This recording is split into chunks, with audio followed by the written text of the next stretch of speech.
on the beat.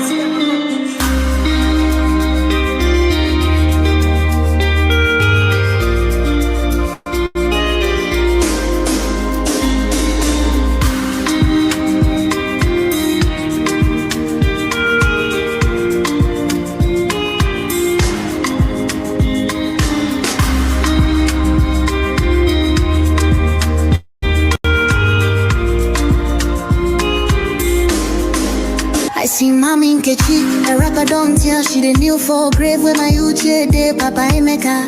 Don't blind from growing, Peking don't fall, now watch up I'm raw. This half they shake my hand no feel. Yesterday we laughed, today now dust we more. If we don't stop this night where we they share, tell me who go sing for the ones we know.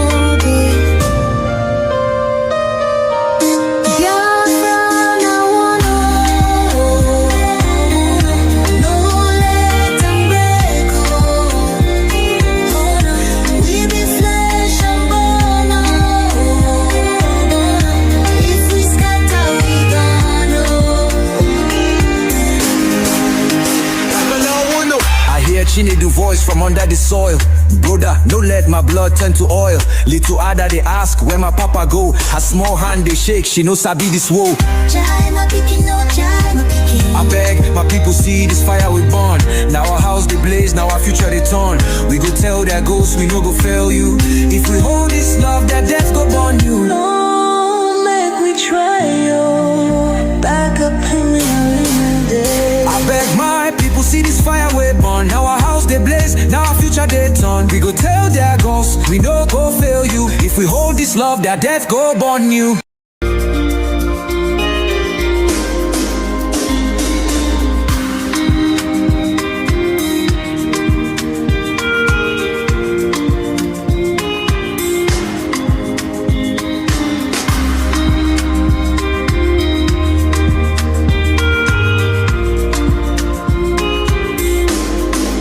I see mommy Nkechi, a rapper don't tell she the new for grave where my uche day Papa Emeka. Don't blind from growing, Peking don't fall, now watch up I'm raw. This half they shake my hand no feel. Yesterday we laughed, today now dust we more. If we don't stop this night where we they share, tell me who go sing for the ones we know.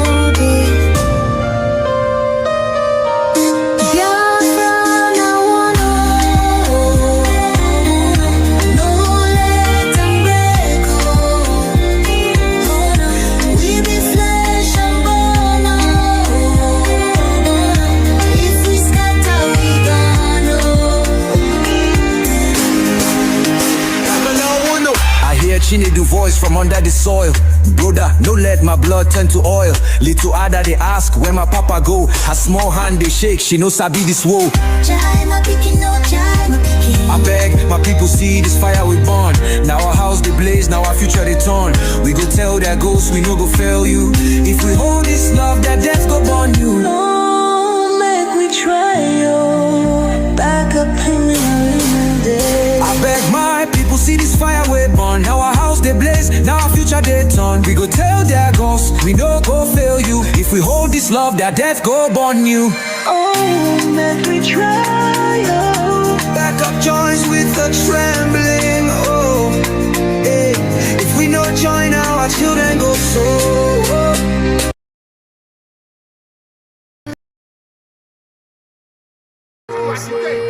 My right. They done this wrong. Listen to now to terrorism.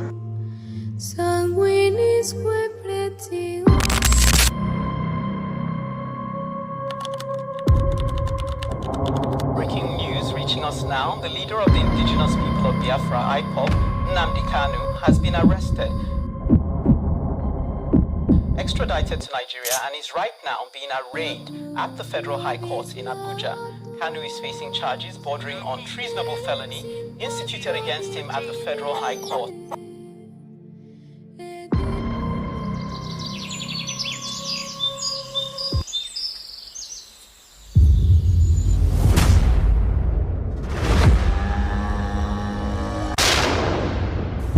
It was an unjust war.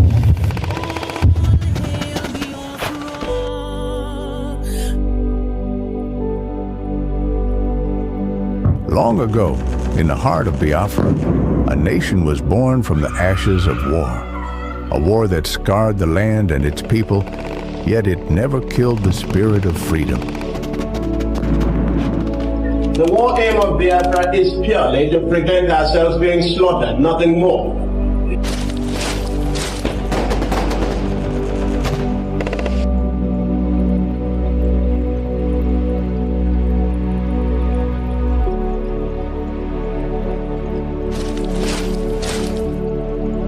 It was in this land, scarred by conflict, that Nnamdi Kanu was born, a son destined to revive the dream of independence for Biafra. And if anybody is going to judge our success and failure in this war, it will have to depend on how much we have prevented the enemy from killing us.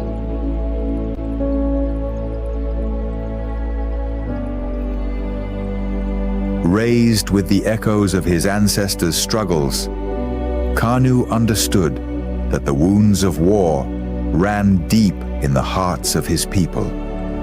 The scars from the Biafran War, which ravaged the land and cost countless lives, had never healed. The dream of an independent Biafra, broken but not forgotten, lived on in the hearts of those who survived. It was these voices, these memories, that called him to action.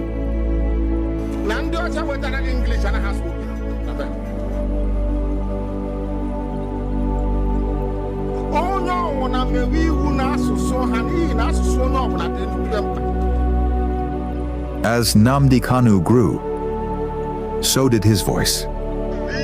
He became a preacher of justice, a messenger for those who were unheard. He spoke not just for his generation, but for all those whose lives were shattered by the war. The pain of the past was alive within him, and his words resonated with the cries of the oppressed.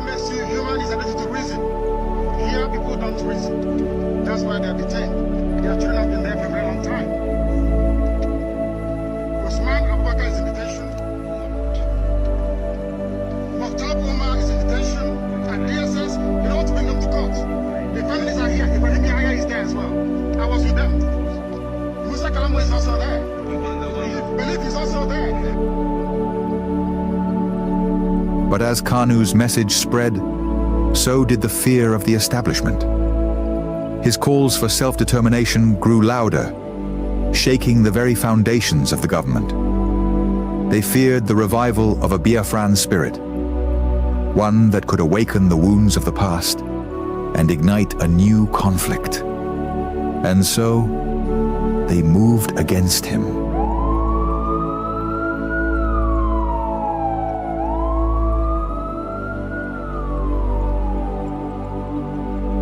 Nnamdi Kanu was arrested, his body captured, but his spirit unbroken. The authorities believed that imprisoning him would extinguish the fire he had started. But they failed to understand the depths of his cause. The pain of the war, the bloodshed of the past, was not something easily forgotten. It was a flame that could never be fully extinguished. His arrest became a symbol of the struggle that began in the blood-soaked fields of the Biafran War. The demand for freedom was still alive. The fight for justice continued, not just for Nnamdi Kanu, but for all the lives lost, for all the children born into a world of scars.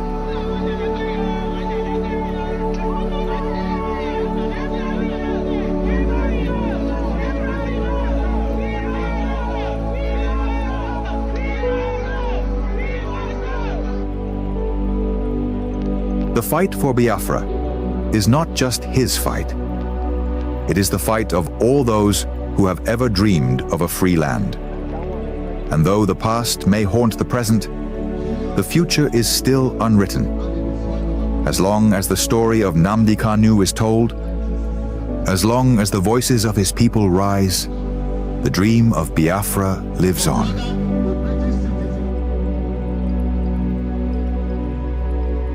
Arrested, again, again, again, again, again, again, again, and yet again.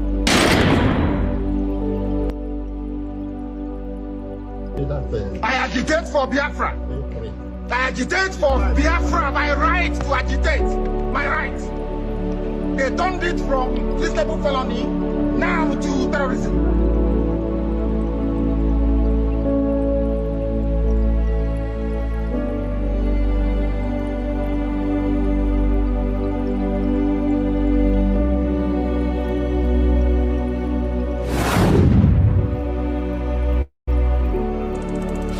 This is Nnamdi Kanu speaking. Biafra land, listen. They thought they could silence me, but they didn't just cage me. They caged your spirit. They made you forget that our land still bleeds, that our people still suffer, that nothing has changed. 5 years in chains. But what about you? Are you not free? Or have they bound your voice with fear? The struggle was never about me, it was about you, your children, your land, your future. So I ask you, where is the fire that once burned in your heart? Where is the voice that once roared for freedom? Wake up! Rise again. Speak. Act. Remember who you are. This is Nnamdi Kanu.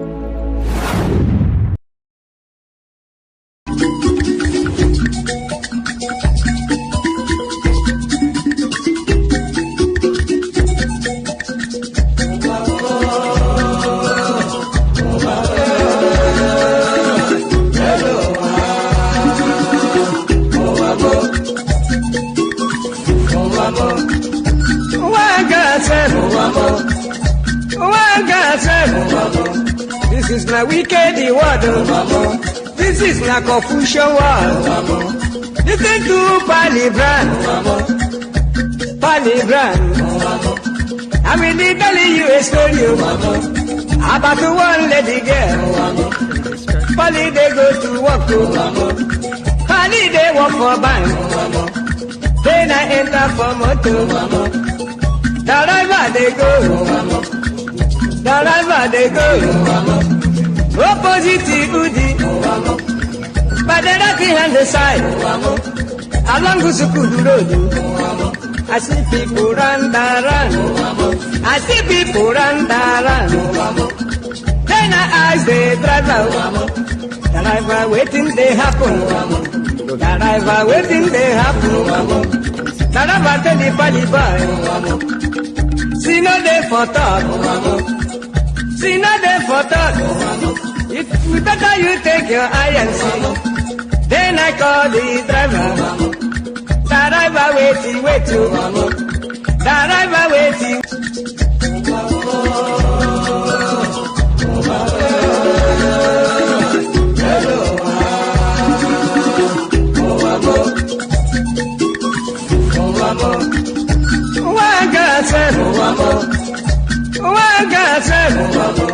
This is my wicked word.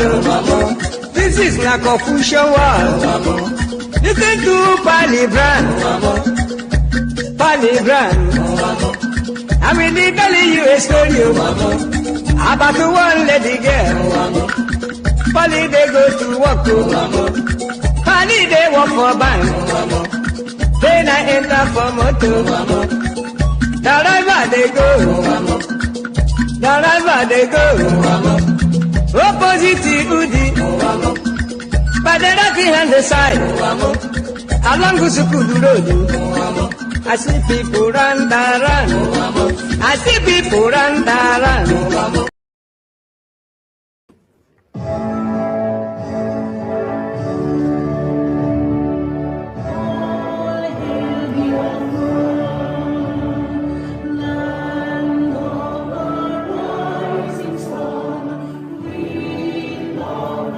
Cherish, we have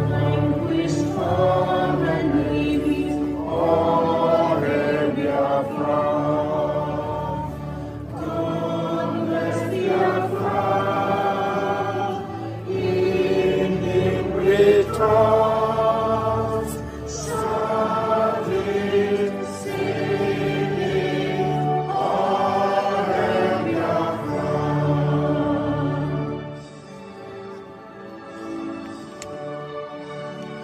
God bless Biafra. We have emerged triumphant from all our foes. Through the crucible of strength, we must victorious. All from that beginning, the glorious song, play it, sing it, all hail Biafra.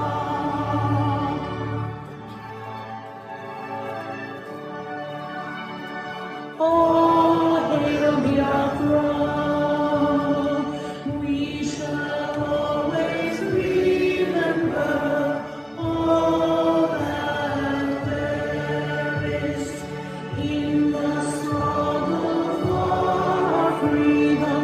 All hail our heroes, our precious victors, who day and night, sacred always, all hail Biafra.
Of heaven, the very oldest language on the face of this very earth.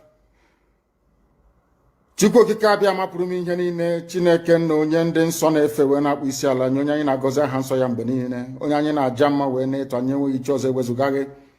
Anyị anaghị efe arụsị, ọ bụ naanị gị bụ onye kere ihe niile kere eke, mana onweghị onye kere ya.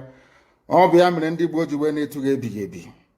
Ndị nsọ na-agba oche eze gị okirikiri, ha na-akpụ isi ala nye gị, ọbụladị ndị okenye oru abụọ na anọ bụ ndị na-atụ mkpọ ọla edo na ala, ha niile si na ede nsọ Chineke nna nke igwe.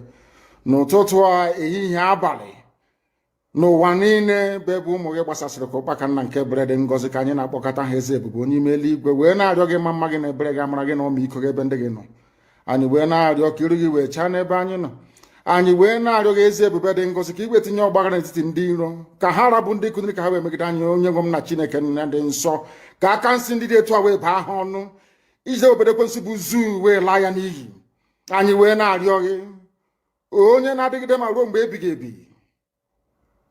biko nụ ka iwe mee ka Biafra wee bịa ọsọ ọsọ nna nke ebere, na ụmụ gị atakwala n'ahụhụ. Anyị wee na-arịọ gị ka iwe na anyị ezi echiche na amamihe, mmekọrịta nwanne na nwanne, ịdị n'otu ọganiru, ịhụnanya nke pụrụ iche, onye nwe m na Chineke nna, ka iwe tinye ụmụ gị ezi mmụọ nke eziokwu, ma wezuga anyị aka ajọ ihe n'ime ndụ anyị nna nke ebere dị ngọzi. Ka ọ ga-abụ na ikpeta maazị na Biafra ga-abịa, anyị ga-aja gị mma wee too gị, wee gọzie aha nsọ gị, kpee isi ala nye gị, bulie aha nsọ gị elu site n'ebighị ebi ma ruo n'ebighị ebi, ka a na-arịọ gị ise ise ise.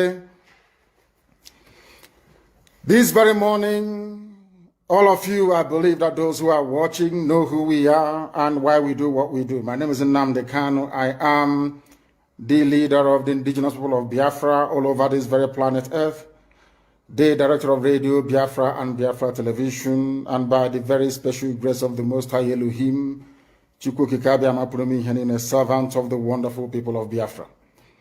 We are live and we are direct this very morning, afternoon, or night, depending on where you are. And we start this very day by making it abundantly clear that the greatest enemy of a black man is the way that we reason. If not that the way we reason is very, very abhorrent, there is no need or reason why we should be suffering and complaining every blessed day without the courage to do something about it. We have in Nigeria somebody who is a minister. His name is Pantami. He said it openly. I'm not a fan of Boko Haram, but I support the Taliban and Al-Qaeda. A minister of state. Britain, no condemnation. You see all those petty journalists that rely on brown envelope, they won't comment or write about this. Never, never. They will never do it. But somebody defending his land, somebody from that same land that he's defending is on television talking rubbish. What does that tell you about such people? What does that tell you about such people? A minister. My goodness me. Oh dear me. I'm not a fan of Boko Haram, but I support terrorist groups like Taliban and Al-Qaeda. Fulani. And you're in one Nigeria with him. And you think he will not take your land over. Is that what you think? I'm asking all of you. And it is getting worse. I want the governors of the East, those who are planning a battle and a Buboke, I want them to listen very carefully to what I have to say this evening. Because their stupidity is getting out of hand. Their idiocy is getting out of hand. All these useless, idiotic governors, their foolishness is getting out of hand. And I want to remind them, including Wike, that there is a place in your so-called zoo that the white man named Nigeria, where things are happening. I have told you about their minister, is it Panatami or Pantami, who is in love with Al-Qaeda and Taliban, but hates Boko Haram. A minister of state in Nigeria. Britain can see it. EU can see it. UN can see it. Everybody can see it. Now they are talking about 2023. Have you planned? Let's build bridges for 2023. A terror sympathizer is a minister of state in Nigeria. And you're telling me that such a country deserves to survive. Please allow me to understand your line of reasoning. A terrorist.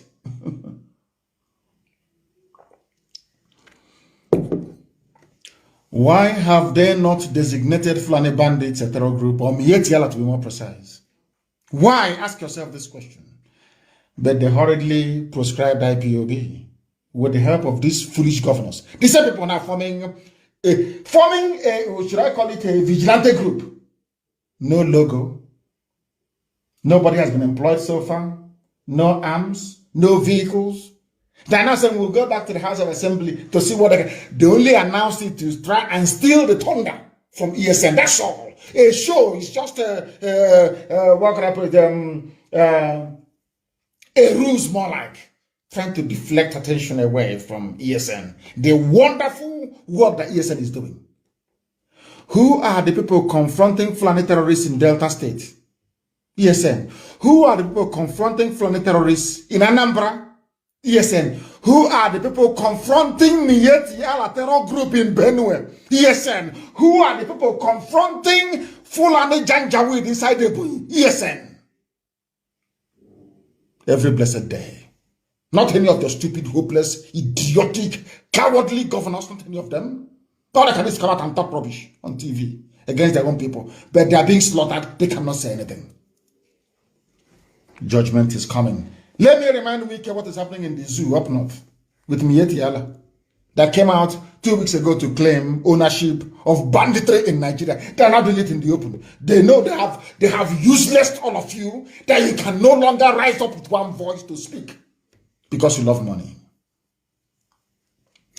The First Lady of Zamfara State, Hajia Aisha Bello Muhammad Matawale, has secured appointments of special assistants to Governor Bello Matawele for 20 members of Miet Yala terror group in the same one Nigeria. Your governors are busy talking rubbish against their own people. I don't understand them. I do not understand them. I do not understand them. These are the things we are fighting against. These are the things we are fighting. Somebody is telling me on Instagram that Fulanis are in my village right now. They will call our hotline and ESM will go. How many of you will ever ask us, how many men have you lost in this very battle against terrorists? Some of you have no idea. And they are busy entertaining you with your governors and one idiot who is specializing in building hotels, entertaining you all the time, talking against ESN because they know that ESN, anything that Fulani is against, go and love that very thing. That is what is going to save you. I told you, I have been able to establish, of course, there are so many evidences. I don't need to go into that. There are so many evidences of the Boko Haram being pardoned, being recruited into Nigeria army, into Nigeria police, and all that. There are so many evidences, okay? The question now is that, where is this claim coming from? Where is this claim coming from? As a response to some Igbo leaders hosted for a reception by Mr. President Muhammadu Buhari and the Commander-in-Chief of the Armed Forces of the Federal Republic of Nigeria at the Presidential Villa, Abuja, where they requested for the release of their tribal warlord, Nnamdi Kanu. In fact, this visit by the Igbo leaders to Mr. President, seeking for the IPOB leader, seeking for the release of the IPOB leader is unacceptable by NCM, because this type of gatherings is what usually encourages ethnicity and fueling ethnic crisis for too long in Nigeria. You see that? And that's exactly the thing. After they have sponsored their own terrorists, they have pardoned them because they are in the military, they are the one in charge of the police, they are the one in charge of the judiciary, they are in charge of everything. Now, it gets our turn where we are asking for our own innocent Mazi Nnamdi Kanu, who is not a terrorist, who did not handle AK-47, who did not come from Sambisa Forest, who traveled all the way from the European Union to enter Kenya, and they went to Kenya, spent money to abduct him, kidnap him, torture him, for 8 days before sending him back to Nigeria.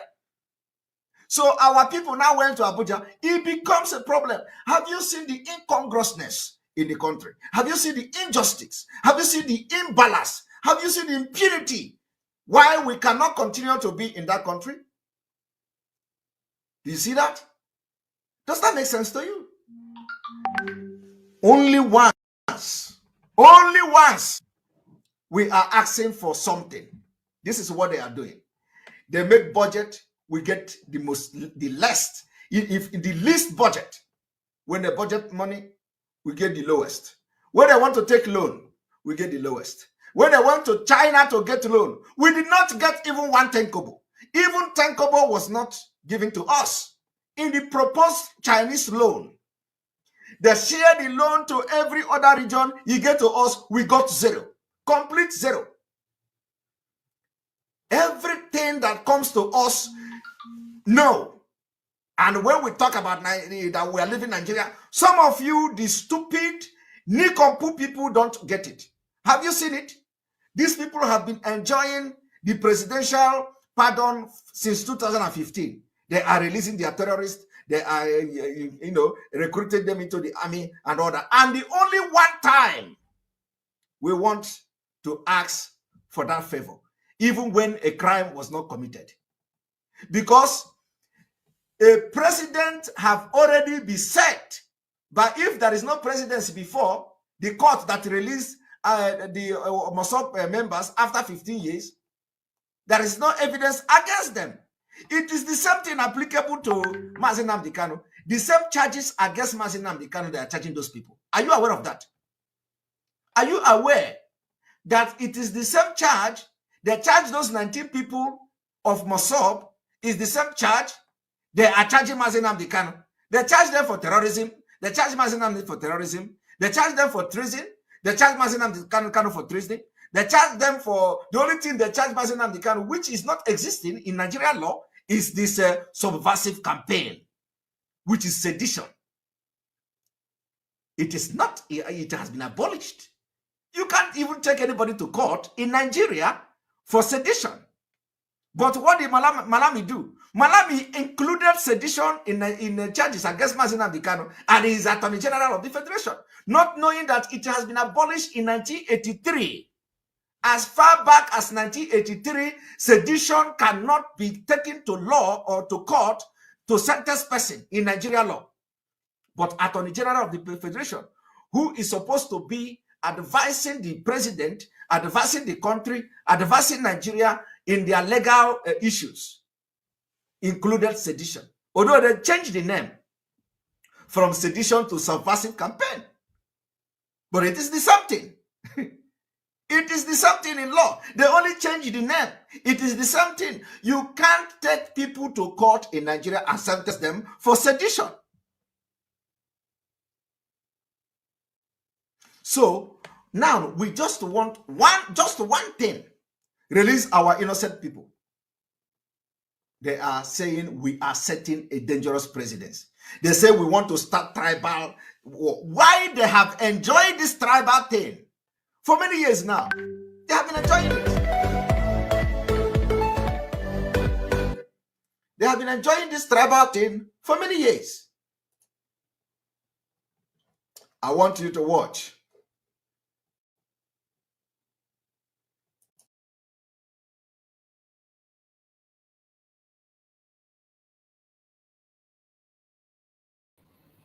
Thank you so much for joining us on today's program. I appreciate everyone that has connected to us wherever you are joining from. If you are watching us from TikTok, or you're watching from Facebook, or you're watching from YouTube, wherever you are joining this program from, I welcome you and I appreciate you for being part of today's program.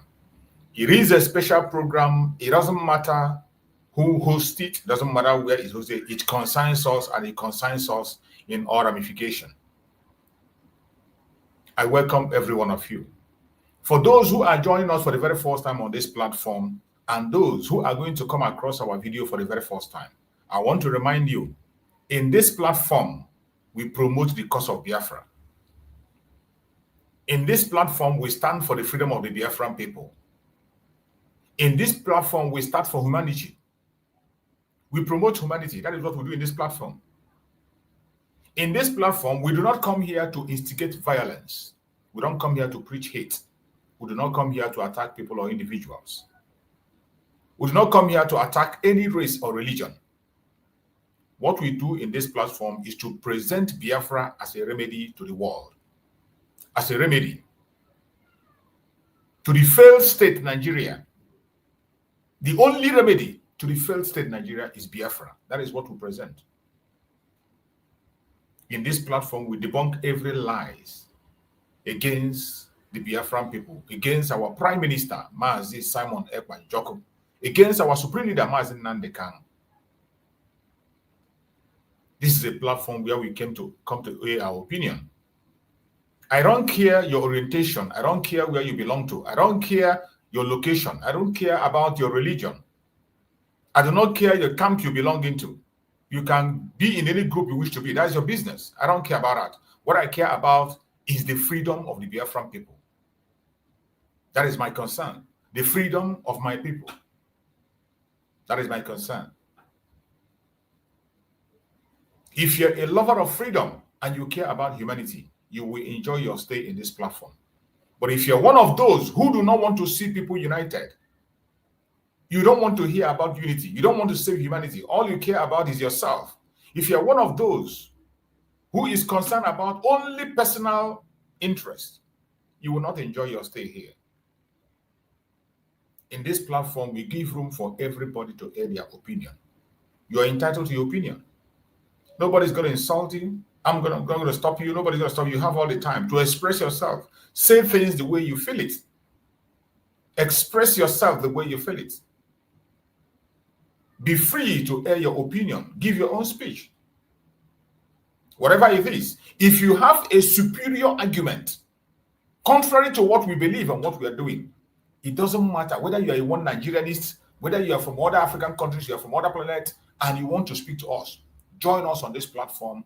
Tell us why we should believe you or stop doing what we are doing. If you have a superior argument, bring it up. As soon as you can be able to convince us, I bet you, I personally in this platform will help you to promote whatever you present. But I urge you, while you are coming in, make sure you are coming in with truth and facts. As long as you are coming with truth and facts, we are going to join you. Today we have come again to do what we have to do. It's a very special day. We have been announcing about the protest of our Supreme Mazi Nnamdi Kanu for his release in Abuja. We have been talking about it, the mega protest that we've been organized, even though it wasn't organized by the Biafran people, it is organized by somebody in the north. And we keyed into it. I keyed into it in this platform, and I urge people to key into it. Because in every negativity, I have said it time and time again, try as much as possible to find the positivity in every negativity you see. In everything you look at and you see that this thing is so negative, there is something positive about that thing that you can use to your own advantage. That is why I have decided not to focus my attention on the negative things. I focus on the positive. And when I saw this very call for the protest for Mazi Nnamdi Kanu on the 1st of October, being today, I keyed into it. I appreciated it and I applauded the person that called it out. And that brother have been doing very well. Today is that very day.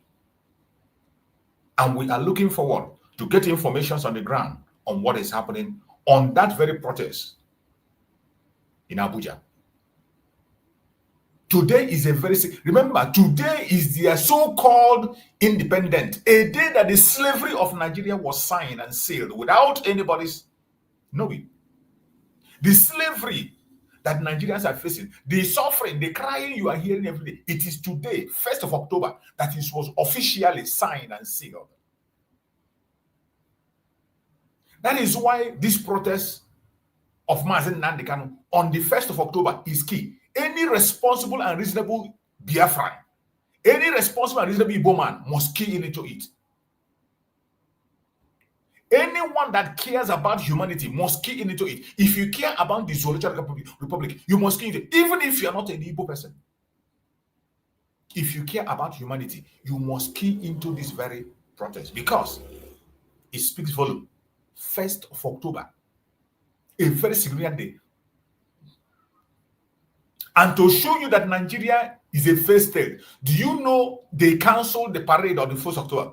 Usually, when we were growing up, we saw them conduct their 1st of October parade. Every 1st of October, it is mandatory that will be a parade. In those days when we were in school, we go for march past. We will go for march past. We stay in the sun for hours. We stay in the sun for hours, waiting for dignitaries, doing march past, conducting different kinds of programs and sports. That was when we thought that somehow, something good is going to come out. That was when we believed that we are the leaders of tomorrow. That was when we are thinking that somehow, while we are a child, as we grow up, we will come out to meet something different. But today, many of us have grown gray hair. Many of us have grown gray hair, and the thing has become worse than it was ever been. Today, the normal parade on the 1st of October is cancelled in Nigeria. Starting from the federal government itself in Abuja, cancelled. When we talk about a failed state, I bet you there is no country in this world that joke with their independence. Those that have independence. Countries that have independence don't play with their independence day. The only people that joke with it are those people who claim to have what they don't have. Those who have enslavement and they call it independent. So this protest of Mazi Nnamdi Kanu today in Abuja is key. And all this while we have pleaded that if you are watching us from Abuja, if you are in Abuja or in any place in Nigeria where this protest is going on, I urge you to join us on this program and give us an update.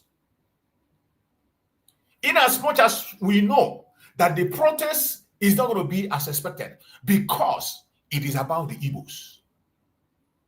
Everything that has to do with Igbos, we know that people are skeptical. Even those of us Igbos, I know that we know the consequence. Most of the time, it's a trap of death. And people are scared of their lives. We got a report, the last report that the person that is hosting the program gave, the last report he gave before today, that was yesterday.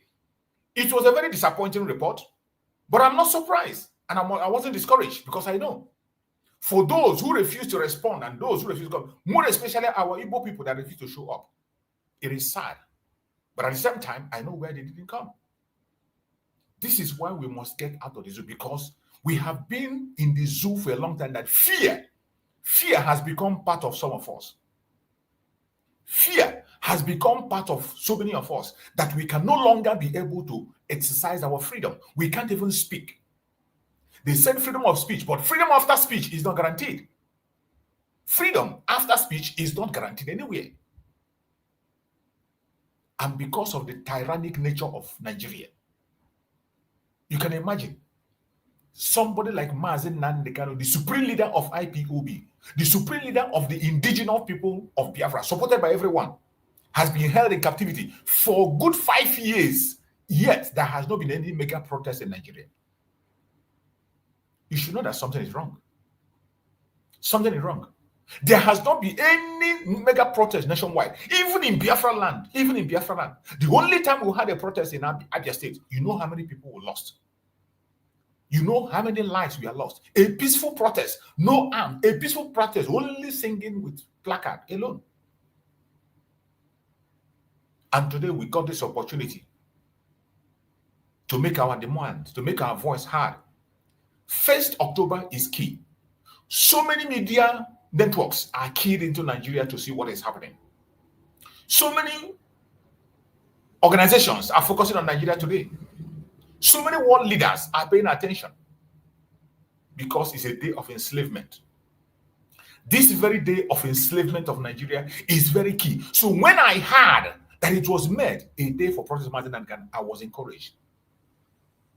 I picked it. I don't care what the motive might be. I don't care where the person comes from. I do not care the intent. I told you, I have stopped looking into the positive alone, negative alone. I have stopped looking into negative alone. When I see negative things, I will always try to search the positive that I can use in that very negativity. And I found it in this. That brother has been making that call. And the last video he released, he wasn't encouraged. The call he made was not answered, which I knew that was what happened. Even today, we know there will be counter protests. We are still to get videos. We are waiting to get videos. We're going to get videos and we will share. As we speak, people were not responding the way we are supposed to respond. More especially our people. And the most shameful is those in position. In all angles, in all areas, they were all silent. And I want to bring the last video that guy made for us to look into that video before we continue on this program. This is something that every one of us is supposed to support. But the reverse is the case. Many people chickened out of fear. Many people did not do what they are supposed to do. I want us to pay attention to his last report. Appreciate you for your support and the journey so far. You can see I am at the Igbo Square preparing for the program on Wednesday, October 1st. Free Nnamdi Kanu, One Nigeria, One Voice protest. It is principle, and I believe that if Nigeria must be united and if Nigeria must grow, we have to actually stand up for one another. That is why, as a northerner, I am standing for a Nigerian citizen, Nnamdi Kanu, that has been unjustly detained. And I call all Nigerians to support me. But it's rather unfortunate that I couldn't get the support that I wanted. But despite the fact the rally will still go on, because activism is actually principle. I am disappointed with Igbo community in Nigeria and even abroad. I wrote to Igbo community in Kaduna and in Abuja. I couldn't get their support in the materials that we needed to make this rally successful. Withstanding, I have actually written to them, asking them to support us with Ogene dancing group, but they have not actually shown any interest. But we are still trusting God and we are trusting Nigeria. We still have now till tomorrow for such support. We need Ogene dancing group, we need band dancing group, and we need materials like t-shirt and banners and cap for the success of this rally. May God bless the Republic of Nigeria. That was the last report that a guy made from Eagle Square, Abuja. And you heard him speak that he extended a call to Igbo communities in Kaduna. And he told them what they are prepared for. And he called on Ogene group to join them, to motivate the people. He called for support from the Igbo people. And he said, nobody responded. Nobody paid attention. It is sad. It is sad. And that is to show how disconnected we are to the Nigerian whatever. Anything that has Nigeria in it, the Biafrans, the Igbo Biafrans are not interested. The Igbos are not interested. Anything that has to do with Nigeria, the Igbos are not interested. In one way or the other. They are not interested. Even though so many of them are not bold enough to come the way we come out and speak about these issues. Out of fear. They are some of us have been beaten with fear. So much scared that they hide themselves. When you say Igbos raise their hand, so many of them hide themselves. Today, when you come to the public and say, raise your hand, Igbos, so many people hide themselves. It is sad and shameful. And this is why we must do everything humanly possible to get out of the Zoological Republic. The people that have refused to answer this call that this man made, what are their reasons? I know what their reasons will be. The only thing they're going to tell you is that when they come out there, they're going to be attacked. The government will unleash their arms on them. The police will open fire, not just with water can, not with what the rubber bullets, with real bullets. Life will be lost. And nobody wants to lose his life. Nobody wants to put his life on the line. More especially when it is Nigeria that is hosting the program. Nobody wants to risk their life. If it were to be a Biafran program hosted, there are Biafrans who are dead already. So many of us Biafran are dead already. So we're not scared. We're not scared of the death. We're not scared of death. The only reason the issue of this very protest was stopped was Mazi Nnamdi Kanu himself that stopped it and said every protest in Biafra land should cease because he cares about humanity. He cares about the life of Biafrans. It was Mazi Nnamdi Kanu that stopped the protest himself in Nigeria. He said no Biafran should protest in Nigeria. He ended it. That every protest should be in diaspora. Mazi Nnamdi Kanu gave that instruction. And Mazi Simon Ekpa himself keyed into that instruction. Mazi Simon Ekpa never called for any protest in Nigeria. The only protest we have been calling is sit at home. That is the only successful protest we have been making. Civil disobedience, sit at home, and no life is lost because of sit at home, except for those who the same government came in to take their life and claim that we are enforcing it. Today, it is more than 10 months. The sit at home is still going on. No enforcement, and people are obeying. But initially, when they wanted to stop it by fire, by force, they were taking innocent life. And they say, oh, the Biafran people are enforcing sit at home. Mazi Simon is enforcing sit at home. Today, it is more than 10 months. Mazi Simon is not in the picture, but sit at home is still going on. Hope is enforcing it. Finland himself, listening to Nigeria that Mazi Simon is instigating Biafrans. Today, it is 10 months. Biafrans are doing even more than they were doing when Mazi Simon was here. Who is instigating them? They call for the freedom of Mazi Nnamdi Kanu today in Abuja is a very, very genuine call. And I wish Biafrans keyed into it to make a very strong statement. I wish we keyed into it to make a very strong statement. We have chosen our path very well in sit at home. Sit at home has been very, you cannot overemphasize the effect of sit at home. You cannot overemphasize it. It has saved life. It has saved life. It has made a great statement. It has brought Mazi Nnamdi Kanu issue to the front line that it is today. And there is no doubt about that. There is no doubt about it.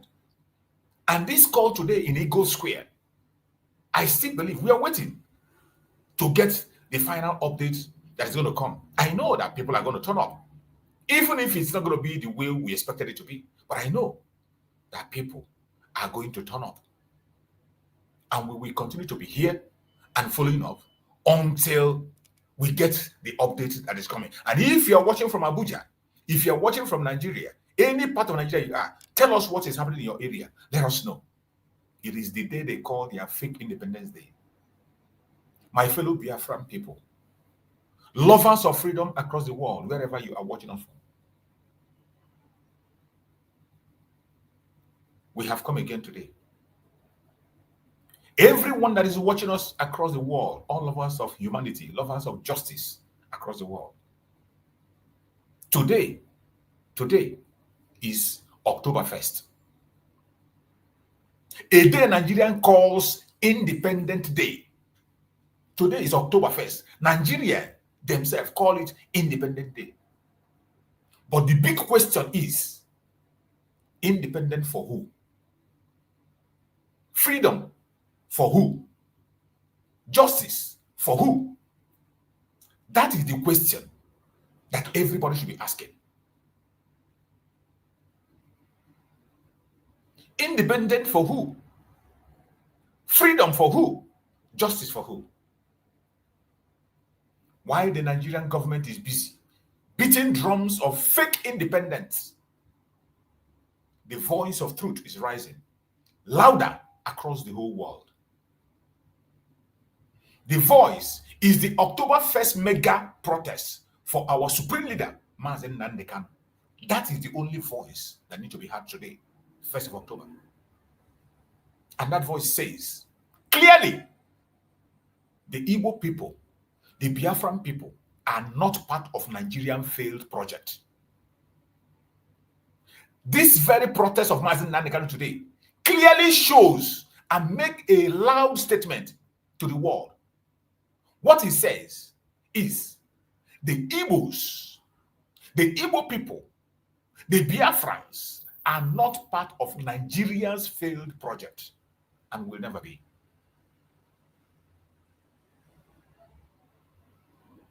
It does not matter what they say.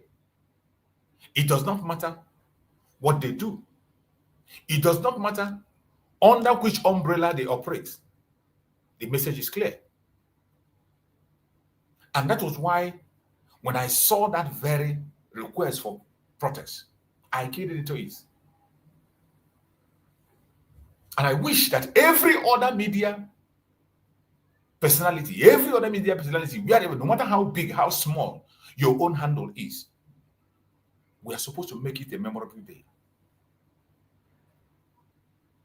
We are supposed to capitalize on this 1st of October mega protest for Mazi Nnamdi Kanu freedom, to tell the world that we are not part of the Zoological Republic, and we will never be. We are supposed to tell the world that we are not part of the Zoological Republic, and we will never be.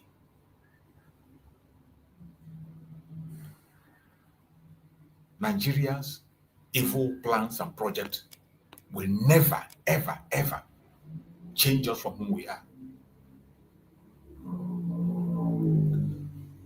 Today, you should know that 1st of October is very symbolic. October 1st is very symbolic. The Zoological Republic called Nigeria claims independence on October 1st, 1960. But 65 years later, what do we see? After 65 years of independence, 65 years of independence, what do you see in the zoo? What you see there is no freedom. What we see is no justice. What we see is no unity. What we see, only oppression, hatred, and persecution. That is what we see. That is what we see. After 65 good years,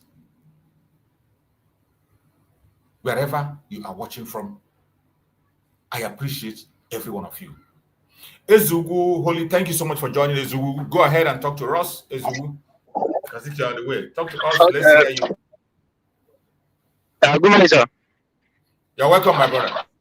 Good morning, okay. So, based on the protest, on the road today, our leader Mazi Nnamdi Kanu, every protest, it was a very good call. But as for me, I support Igbo not to come out today. If that protest will hold on, including Igbos, that should be tomorrow. You see, because Igbos coming out today, we include their, like their unity or their inclusiveness into Nigeria. Like they want to, like they are still interested in Nigeria. So we should hold on. If they not really wanted to do this, they should do it today. Then tomorrow we join them. So my own take on this is, everybody should blame the Igbo on not showing up today. Let's say tomorrow, and they that Igbos will include. That is what me myself, like that is my own perspective. The way I see the situation. Igbo should not, like, so it's Nigeria's day. So if Nigeria will do their celebration, we don't celebrate with Nigeria. Even though we have some problem at heart, we have some issues at hand. So we don't have any common communication with Nigeria. It's a high time we use today to distance ourselves from Nigeria, that we are not Nigeria, we're not part of Nigeria. So let them do whatever they want to do. Then tomorrow we come out and we show the world that we are not happy with what is happening to our people and to our leader. So thank you. Thank you. Let me ask you: is there any plan? Is there any plan to have a protest tomorrow? Is there any plan you know of to have a protest tomorrow? Yeah. That very guy that called that protest. I come across his video when he was saying like the issue is going to last more than today. You see, it's going to last more than today. So hopefully, if they will start today, if today is include like stand, they might to rally today to that to success. Then tomorrow, there is still going to be a suppression. People is going to turn out again, and that is going to collude with everybody. That is the whole tribe of Nigeria, or that is Nigeria, Biafran, Yoruba, the outside. Everybody will come out tomorrow. So let Nigerians, like Hausa and Yorubas and other and the rest, let them do their turn today. So we don't celebrate with them. So if even there is not something like protest tomorrow, we should forget it like this. Then one day we should also come up with a plan that we are protecting on our own. You see, but it could be very good if that if this thing lasts more than today, so that it will more fire, because protecting at the north, protecting at Abuja, and also protecting in the Biafra territory, that will make it more fire, to give it more hot and more heat. So we just hope that it will last. Okay, you just made a point, but in the other way around, don't you think calling for protest instead of celebration of independence, you protest against independence? Is that not the best? It's not the best. This day is not the best to celebrate, because if we are united with them, coming to protest today will be normal. But so far we're not united with them. We are separate people and different people. It's indirectly like for us to come out and celebrate with them. So like, let's say like, because while we are celebrating, the one we even be thinking that maybe we are in support of in support of one Nigeria and whatever they are preaching. So many things is like many opportunities is being lost today, but we should have it in mind that if they not really want to support Nigeria or really want to support Nnamdi Kanu or support the Igbos on call for Nnamdi Kanu release, then let that protest be rescheduled or let it last more than today. If it lasts more than today, then that means they mean well. So, but if it's just only today, then the Igbos can celebrate with Nigeria because we have distanced ourselves from Nigeria a long time ago. So that is my own view. Thank you. Yeah, you made a point. You made a point actually. But one thing I still see is I don't see what is happening for Mazi Nnamdi Kanu as a celebration. I see it as a protest.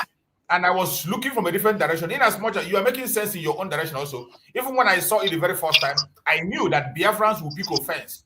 Even when you see the banner, when it was written One Nigeria protest for Mazi Nnamdi Kanu, I know that Biafrans are going to pick offense on that.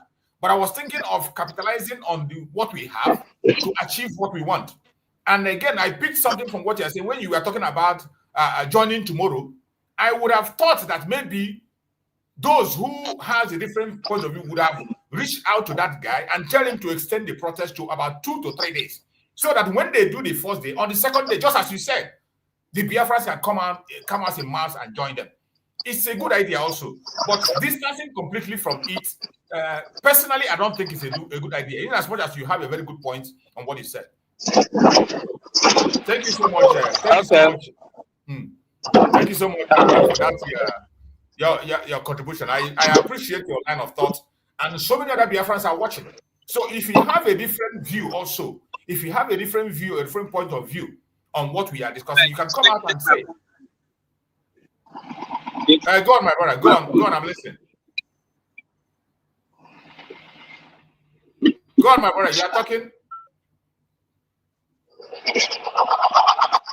Okay, I think it's just a noise on that place. So, my fellow Biafrans, if you have a different viewpoint, you can click the link. The link is there. You can click the link. Then you come in and give us your view. Why you think Biafrans should not join the protest, or why we should join it. The advantages. What can we be able to get into? In as much as I have told you, when I saw the banner and I saw the protest, I knew that Biafrans are going to pick offense. But I was thinking, just like I said before, that we must try to pick the positive in every negativity we see. There is something we can tap from that and use it to our own advantage. That was where I was looking at. So if any other person has any other line of thought or belief or something you think that would have been done, feel free to click the link, either wherever you're watching us, either on TikTok or Facebook or YouTube. Just send a request and we will bring you in and hear your own point of view while we continue to wait on and look on and see how things are going to happen. Even as much as we know that things are not going to turn out the way we expected. I know once it has to do with the Biafran people, it is a different ballgame. Biafrans are always skeptic and the issues that has to do with the zoo. But I bet you anything that has to make it contribute to freedom of Mazi Nnamdi Kanu, I am there. Just like Mazi Simon Ekpa in one of his videos. Mazi Simon Ekpa said anything that is for freedom of Mazi Nnamdi Kanu in one of his videos. I will look for that video and play it. He said anything that will contribute to the freedom of Mazi Nnamdi Kanu, that he's in for it. It doesn't matter where it comes from. It doesn't matter where it's come from. That was why, remember when the initial war started, many people who fought against Mazi Simon Ekpa, many people, the first group who fought him was because of the same issue of Mazi Nnamdi Kanu. Because he allowed some people to begin to operate. Since those people are doing certain things that is going to affect the freedom of Mazi Nnamdi Kanu, on behalf of Mazi Nnamdi Kanu, he never wanted to attack them. He kept silent. But people were pushing him, attack, fight, and some people misunderstood him, and that brought a very big chaos. So I believe whenever we see any project that will affect the freedom of our supreme leader, we should back it up. It doesn't matter where it's coming from. It doesn't matter where it comes from. And then we can even if we don't want to go into it deeply the way it is, we can create something from it to our own advantage. It is possible. It is possible. In as much as we know today is October 1st. Nigeria is not free. Will never be free. Has never been free at any point in time. October 1st is supposed to be marked as a mark of liberation. If Nigeria were liberated, it was supposed to be a mark of liberation, but it is not. Even today, there is no march past that is going on in Nigeria today. No parade. No parade in Nigeria today. That is what it's supposed to be for them. But for Biafrans, it is a reminder for us, we the Biafrans, today, 1st of October, is a reminder of chains in our hand. That is why I bought the idea of putting Mazi Nnamdi Kanu in forward on that day. For us, for Nigeria, 1st of October, for them it is liberation. For them it is liberation. But for us Biafrans, it is a reminder of the chains that we are in.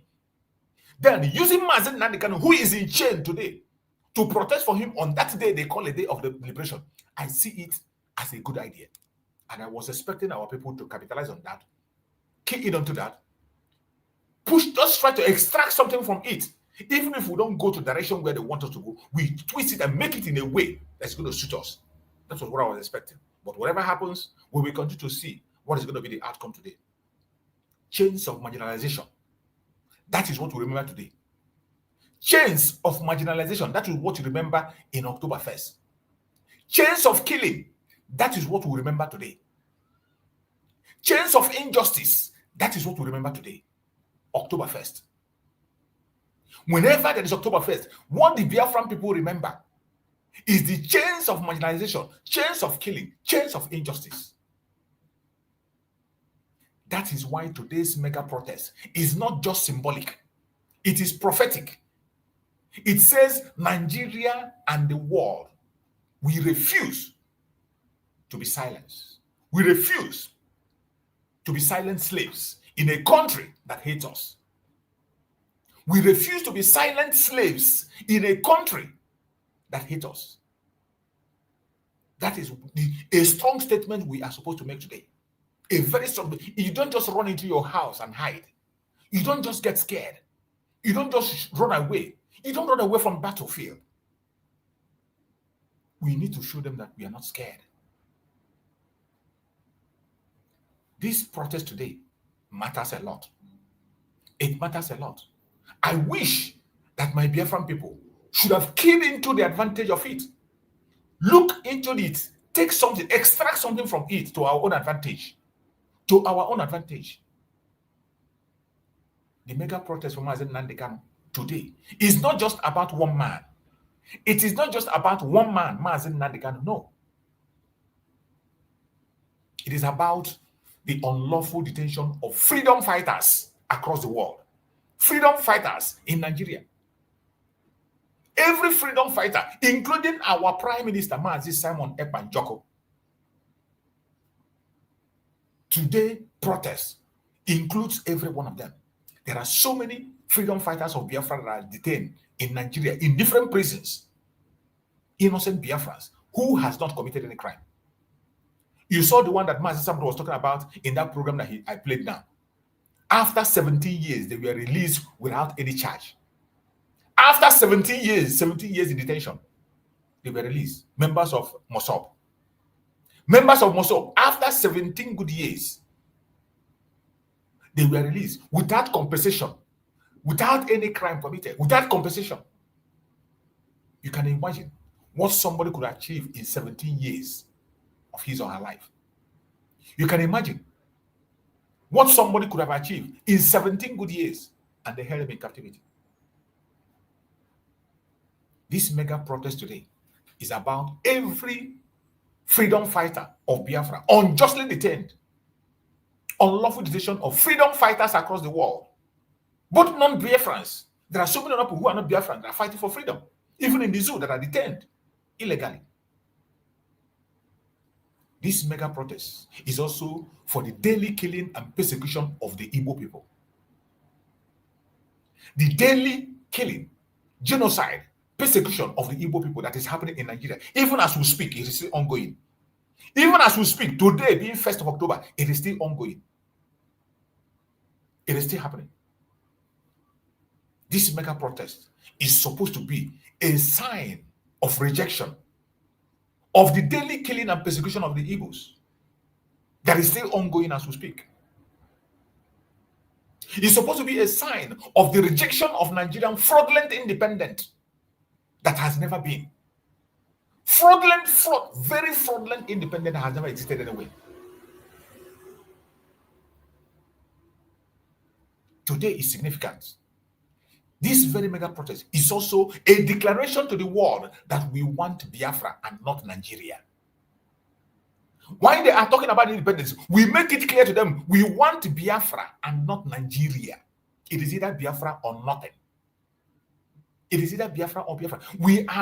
Today is another day for us to present to the world Biafra as a remedy to the failed state called Nigeria. That is why I was expecting that my brothers and sisters would have capitalized on this very day. Jump into it. Take it and run with it. I was expecting that. But unfortunately, some of us have some other things in their mind. Some of us have different thoughts in their mind. I wouldn't blame them. I wouldn't castigate them or attack them. People have reasons why they do what they do. People have several reasons why they do what they do. Just like my brother has said, he gave a very, very important point he made. He made a very important point. But at the same time, in the midst of that point, you can equally still tap into what is happening today to your own advantage. That is where the area I was looking at.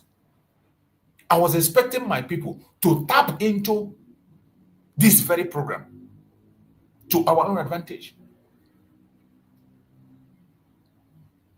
Every placard raised today, every voice shouting, "Free Mazi Nnamdi Kanu" is a message louder than Nigerian fake independent speeches. Did you hear me well? Every placard raised today, every voice shouting, "Free Mazi Nnamdi Kanu," free Biafran prisoners, free our Prime Minister, Mazi Simon Ekpanjako, is a message louder than Nigerian fake independent speeches. And I was expecting us to make that voice louder, online and offline, wherever you are. We take the freedom of Mazi Nnamdi Kanu and take it to capsize the issue of this independence that never existed. We use it on social media. Every one of us on social media, you flood it with free Mazi Nnamdi Kanu. Flood it with the voice of Mazi Nnamdi Kanu, to the extent that it will overshadow and cover this so-called fake independence and nobody will hear about it. That is one of the things we are supposed to do. But some of us see it as a celebration, as you can see from my brother. They see it as a celebration with Nigeria. But I don't see it in that way. I don't see it in that way. What I see is a freedom fighter standing up to speak and add his voice and reject the independent. Disrupt it. Disrupt the independent speeches and the independent whatever. Disrupt it with the call for Biafra and the call for freedom. Of course, wherever the banner of Mazi Nnamdi Kanu is raised, that is the banner of Biafra. You and I know that. Mazi Nnamdi Kanu have not denounced Biafra, and we never denounce Biafra by the special grace of Chukwu Kabiama. By the special grace of Chukwu Kabiama, he has not denounced Biafra, and he will never, ever, by the grace of Chukwu Kabiama, denounce Biafra. So we would have used this opportunity with his picture and presence alone. It speaks volume. It speaks volume. It's destroyed whatever celebration they have. But whatever happens, let us see. I'm not sure the protest is going to last for more than 1 day. I'm not very too sure about that. What if it is more than 1 day? But because all the adverts I was seeing, the guy was talking about 1st of October. 1st of October. If it's going to extend more than 1st, I'm not very sure about that. But I pray that those who are concerned, those who care about humanity, whether Biafran or non-Biafrans, those activists that feel that it is right thing to do, I hope they will gather that confidence and strength to come out. What's transpired today is a lesson. This protest itself is another lesson to show the world that when it comes to the Igbo people, nobody cares. Don't worry, we are going to bring you, see the kind of crowd you're going to see. We'll see the kind of people, we'll see the kind of video that is going to emerge from that very gathering. Then you begin to understand what we are talking about. This day also should have been a global message. We will send a global message. Nigeria will raise its flag today, but we raise our voice louder and our message is clear. As they are raising their flag, we should be raising our voice louder and make our message very clear to the world. We are not Nigerians. We have never been Nigerians, and we will never be Nigerian. We are not Nigerians. We have never been Nigerians, and we can never, ever, ever be Nigerian. In case of those of you who think that we can change our mind, that you can cajole us with your politics and your selfish interests, it is not going to happen. And I want you to hear this from our Prime Minister, Mazi Nnamdi Kanu. I want every one of you to remember these three words. Nigerians, we are no more. Southeasterners and Southerners, we cannot become. And Biafrans, we must be. I want every one of you to remember these three words. Nigerians, we are no more. Southeasterners and Southerners, we cannot become. And Biafrans, we must be. Nigerians, we are no more. Southeasterners and Southerners, we cannot become. And Biafrans, we must be. That is the stance of the Biafran people. This is our stance, and we are not changing from it. We are not going back from it. That is the stance of the Biafran people. It doesn't matter what you think about us. It doesn't matter what you say about us. It doesn't matter your hate. We no longer care. You can hate us for all I care. You can continue to push your blackmail, your propaganda, your hate. Do it as much as you like. Who cares? We don't give a damn. We don't give a damn about that. Continue as much as you can to preach your hate. Continue as much as you can to preach your wickedness. Continue as much as you can to continue to speak your lies against us. It doesn't matter. We don't care anymore. We are gone, and we are gone for good. And today is a day that we are supposed to hold tight and speak to the world and let them know that we are gone, and we are gone for good. That is why I say we should always capitalize on the things at hand, no matter how negative it is. Pick the positive in that thing and use it to your own advantage. Let the world know we reject the forced marriage of blood and pain. We are not Nigerians. We reject this forced marriage of blood and pain. We want freedom. We want justice. We want Biafra. That is all we ask. That is all we ask. Nothing else. Let the world know October 1st is not just Nigeria Independent Day. It is Biafra Resistant Day. October 1st should be Biafra Resistant Day. Today is Biafra Resistant Day. A day that the chain in our hand, that the holding us, was put in our hands. 1st of October. A day that that chain in our hand was signed. And we'll say no to that. As Nigerians see October 1st as Independent Day, we see it as a resistant day. A day when truth confront lies face to face. A day when freedom confront oppression face to face.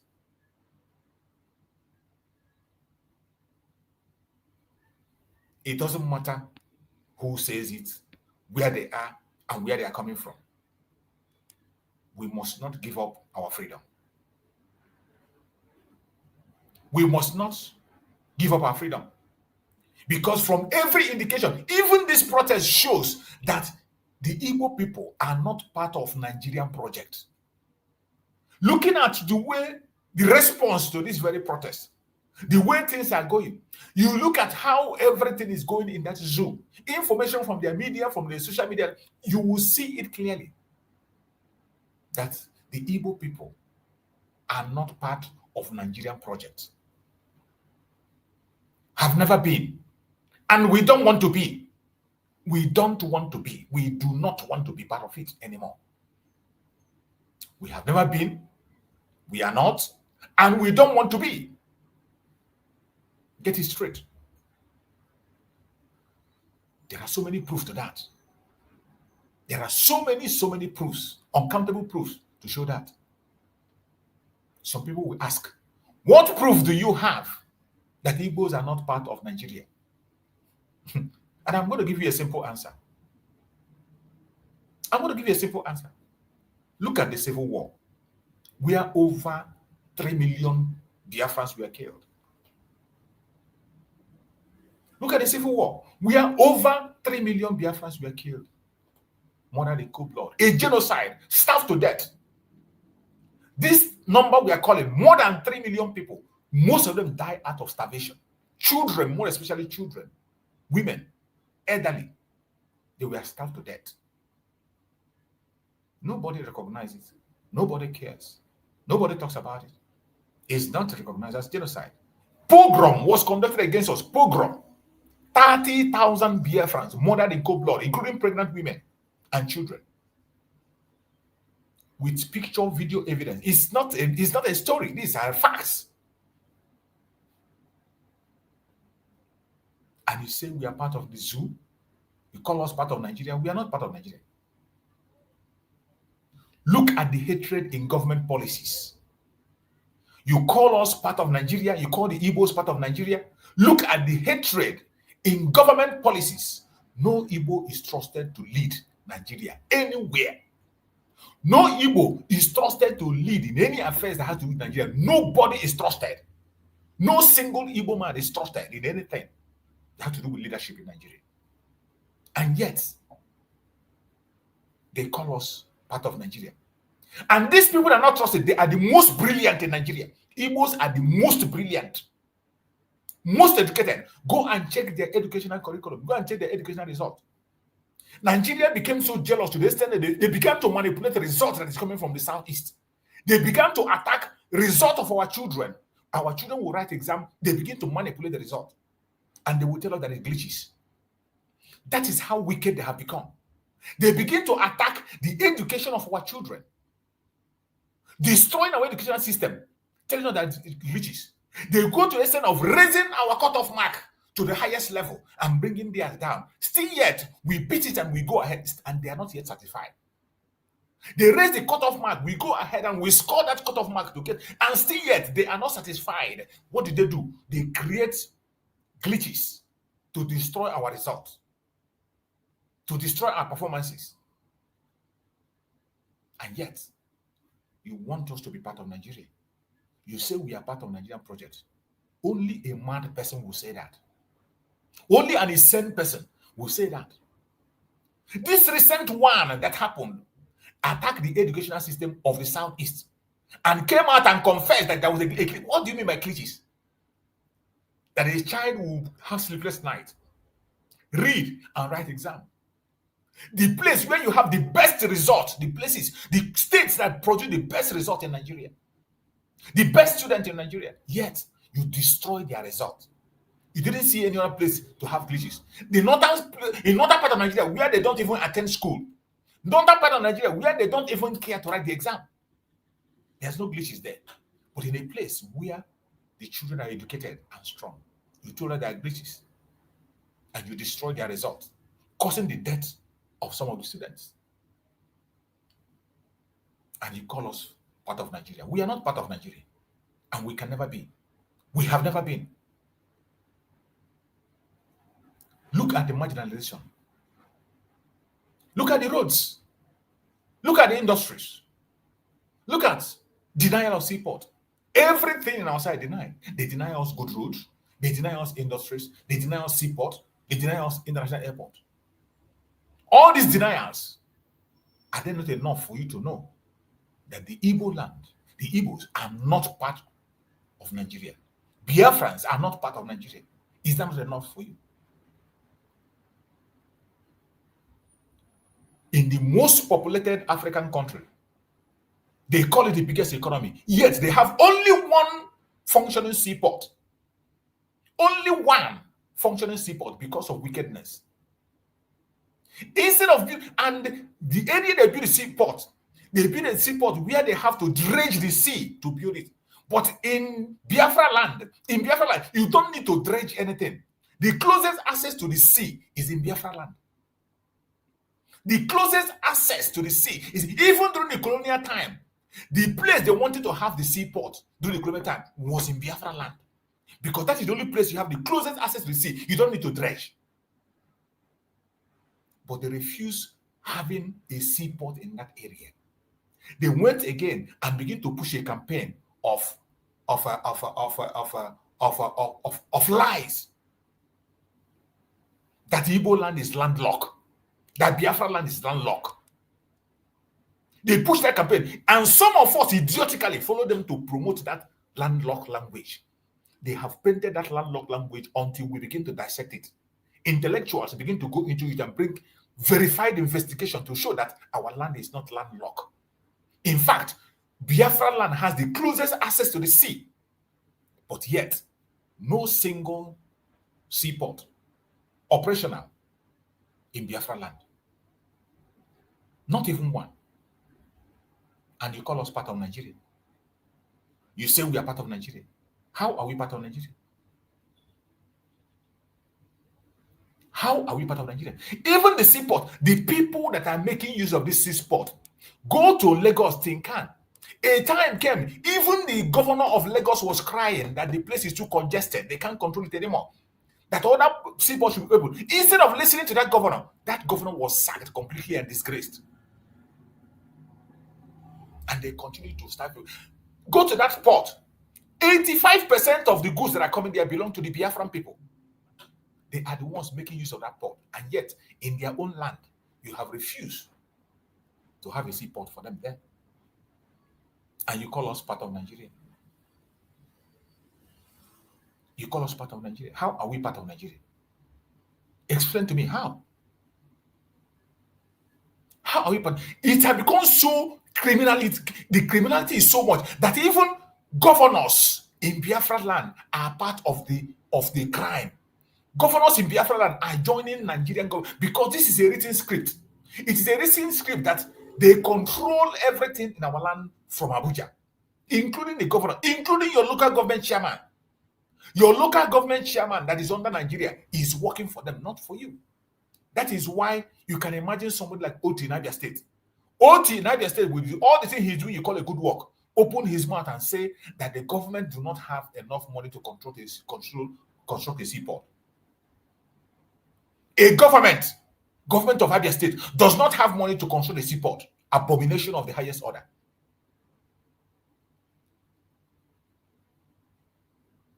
Abia State, an oil-rich state. Abia State, a state that is blessed with oil and gas, that you cannot be able to construct a seaport. You don't have the money to construct it. It's an abomination. It's an abomination. In fact, you don't even need money to construct it. Put the project out and let the international companies come and take it up and do it for you. And do it for you. But Abia State governor came out and said that the Abia States do not have the money to construct a seaport. Abomination of the highest order. And that is how they are everywhere. All the governors, that is how idiotic they are. Look at the other one in Imo State. All of a sudden, after so many years, now that his tenure is finishing, he came out and tell you, oh, there are 8 oil companies in Imo State. Among all those 8 oil companies, none of them has office in Imo State, including the oil company that is owned by Imo State itself. They don't have office in Imo State. And he said, you're part of Nigeria. You're part of Nigeria. You need to beg for anything. You need to, everything you're supposed to do, you need to beg. You need to beg for everything. You want to pay your workers, you have to beg. You want to construct road, you have to beg. You want to put light, you have to beg. You have to, everything you have to, you must kneel down and beg. And you call yourself part of Nigeria. What a shame. What a shame. Go and look at Nigerian prison. Go to Nigeria and check their prisons. Their prison is filled up with members of IPOB. Their prison is filled up with Biafrans, the indigenous people of Biafra. Go to their prisons. In all prisons in Nigeria, go and check. They are filled up with Biafran people that have not committed any crime. Mazi Simon Ekpa gave example on the video I played about 17 men, 17 innocent Mossad members who were released after 17 years. About 23 men. So I think 23. Released after 17 years for doing nothing. And no sorry. They just leave them and let them go. Wasted their life completely. Look at our Supreme Mazi Nnamdi Kanu. Look at Mazi Nnamdi Kanu. A government conducted kidnapping. This same government that is complaining about kidnapping every day, they tell you kidnapping. Oh, Southeast there is kidnapping. Oh, North there is kidnapping. The same government that is complaining about kidnapping went to Kenya and kidnapped Mazi Nnamdi Kanu, tortured him, detained him against every court order. They violated every international law, disobeyed all international law, and they continue to disobey it today. Simply because he's an Igbo person. Simply because he's an Igbo man standing for his right. Today, Finland joined Nigeria to criminalize self-determination simply because it has to do with Biafra and Igbo people. Self-determination was criminalized and called terrorism. But bandits and Boko Haram were praised, re-radicalized, put into their military, and continue to dialogue and have peace negotiations with bandit. I don't know why we use this word bandit. Maybe just to get to what they are saying. Terrorists today, they are having peace meeting with terrorists. The terrorists will come by themselves, well armed and loaded with arms, in convoy. They will come and sit with the military, and they will discuss and talk. But in our own case, we raise flag for protest. They open fire on us. They call us terrorists. They brand us terrorists. Finland, of all people, a member of European Union that claims to have a high stand on human rights, agree with Nigeria that every Biafran is a terrorist. Finland agree with Nigeria that IPOB is a terrorist organization. That is why they boldly come to their court and say that Mazi Simon Ekpa belongs to a terrorist organization. The only organization that Mazi Simon Ekpa belongs to is IPOB, the indigenous people of Biafra, which every single one of us, more than 80 million people belong to that organization across the world. More than 80 million people. They have offices everywhere. They conduct rallies everywhere. They conduct protests everywhere. Today, protests are going on everywhere, including Nigeria. Members of IPOB. And Finland, out of selfish interests, out of economic interests, join Nigeria with their corrupt lies, and they criminalize self-determination. A man who is fighting for self-determination today is detained and called a terrorist. A man fighting for self-determination is called a terrorist, and they are holding him in Finland. And even his own brother, some of us are rejoicing. Some of us joined them. We joined the enemy to call our own brother a terrorist.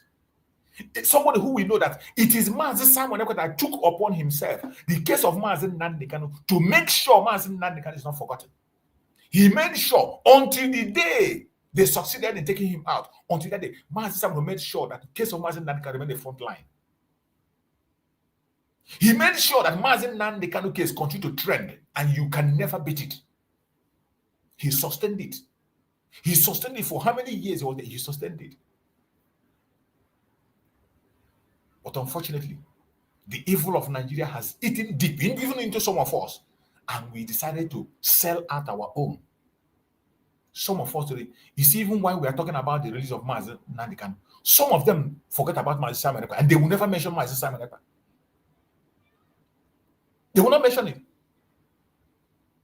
The same way some of them today, if you go online, you see some of them, even some content creators. Oh, governor, if you don't talk, you will die. Governor, if you don't talk, I will challenge you. Where were you all this while? Where were you all this while? It has become in the time of trend. You come out. Where were you? That is why we say consistency is the key. Consistency is the key. Some of us, most of us has been there. From the kidnap of Mazi Nnamdi Kanu in 2015 up to today, we are there, shouting and talking. But you wouldn't talk. You only come out when there is a trending issue. You want to trend. Oh, governor, is it today that you know that your governors are evil? What were you doing? Okay, you were waiting for Mazi Nnamdi Kanu to get critically ill before you come and talk, right? Just like some of them will come and say, if anything happened to Mazi Nnamdi Kanu, if anything happened to Mazi, okay, you are waiting for something to happen to him before you speak. You are waiting for Mazi Nnamdi Kanu to drop dead before you speak. Idiot. You are nothing but an idiot. You are nothing but an idiot. You are part of the problem. Go and see many of them. They have been there all this while. We fought with Mazi Simon Ekpa. We stood with him and we are calling for the release of Mazi Nnamdi Kanu. Keeping it on board. It was because of Mazi Simon Ekpa that you are able to open up your idiotic mouth today to talk about Mazi Nnamdi Kanu. It is Mazi Simon Ekpa that gave you that audacity to speak about Mazi Nnamdi Kanu today. If not, the plan of Nigeria is to wipe him completely away. And they were succeeding. If not for the president of Mazi Simon Ekpa, who made the kidnap of Mazi Nnamdi Kanu very, very expensive for them. Very, very expensive. And made the politicians restless. The politicians couldn't drink water and keep a cup. And all of you went into your shell. Now they took away our Prime Minister Mazi Simon Ekpa. And you see the condition of Mazi Nnamdi Kanu dying slowly. You jump out. Oh, politicians, all these politicians, 5 Eastern states. If you don't do, you are very stupid people. You are wicked. Where has you? Is it today that you know that they are wicked? Okay, you just woke up. It is now that you just know that they're wicked, right? All this while, when we have been shouting, all this while, Mazi Simon Ekpa have been shouting, you didn't hear it. And you joined the enemy to attack Mazi Simon Ekpa. You joined the enemy to attack Mazi Simon Ekpa. Oh, he's violent. Oh, he's instigating. Oh, he's this, he's that. You join the politicians to write petition against your own brother. You join the politicians to push lie against your brother. You join the politicians to go and testify against your brother who is giving you life. And some of you took a back bench. You took a back seat. You didn't want to talk. If anything happened to Mazi Nnamdi, what will you do? What will you do? If something happened to Mazi Nnamdi, what will you do? Tell me, what will you do? You are waiting for something to happen to him first. You are waiting for something to happen. Prevention is better than cure. If you can do anything, do it now that he is alive. If there is any single strength that is in you, display it now that he is alive. Show us that your power now. If there is any common sense remaining with you, that you any power with you, show it now. Not if anything happened to Mazi Nnamdi, we have had that for many years, and we are not moved by those idiotic expressions. We are not moved by it. We are not moved by it. Every one of us was here. Our Supreme Mazi Nnamdi was kidnapped, tortured, detained against every court order. If after all this that I have said, you still think Igbos are part of Nigeria, then you are blind to the truth. If after all these things that I have mentioned, I have spoken about here, and you still think that the Igbo people are part of Nigeria, then you are blind to the truth. We are not Nigerians. We are Biafrans, and Biafrans will remain. We are not Nigerians. We are Biafrans, and Biafrans will remain. It doesn't matter what you say. It doesn't matter how you feel about it. We are unapologetic about our personality, who we are. We don't pretend about it. Some of you might be pretending because of the interest you have, because of what you want to gain. It is up to you. If you want to pretend, it is up to you. Continue to pretend. If you like to pretend, go ahead and pretend. It's up to you. But as for us, we know whom we are. We know whom we are, and you cannot change it. We know whom we are, and your wickedness, your idiocy cannot change whom we are. Your propaganda, your blackmail, the killing of Biafrans, committing atrocities against Biafrans, your lies against the Biafrans, your name calling cannot change us from who we are. We know whom we are, and you cannot. You, a million of you, cannot change whom we are. Hear it. This is whom we are. I want every one of you to remember these 3 words. Nigerians, we are no more. Southeasterners and Southerners, we cannot become. And Biafrans, we must be.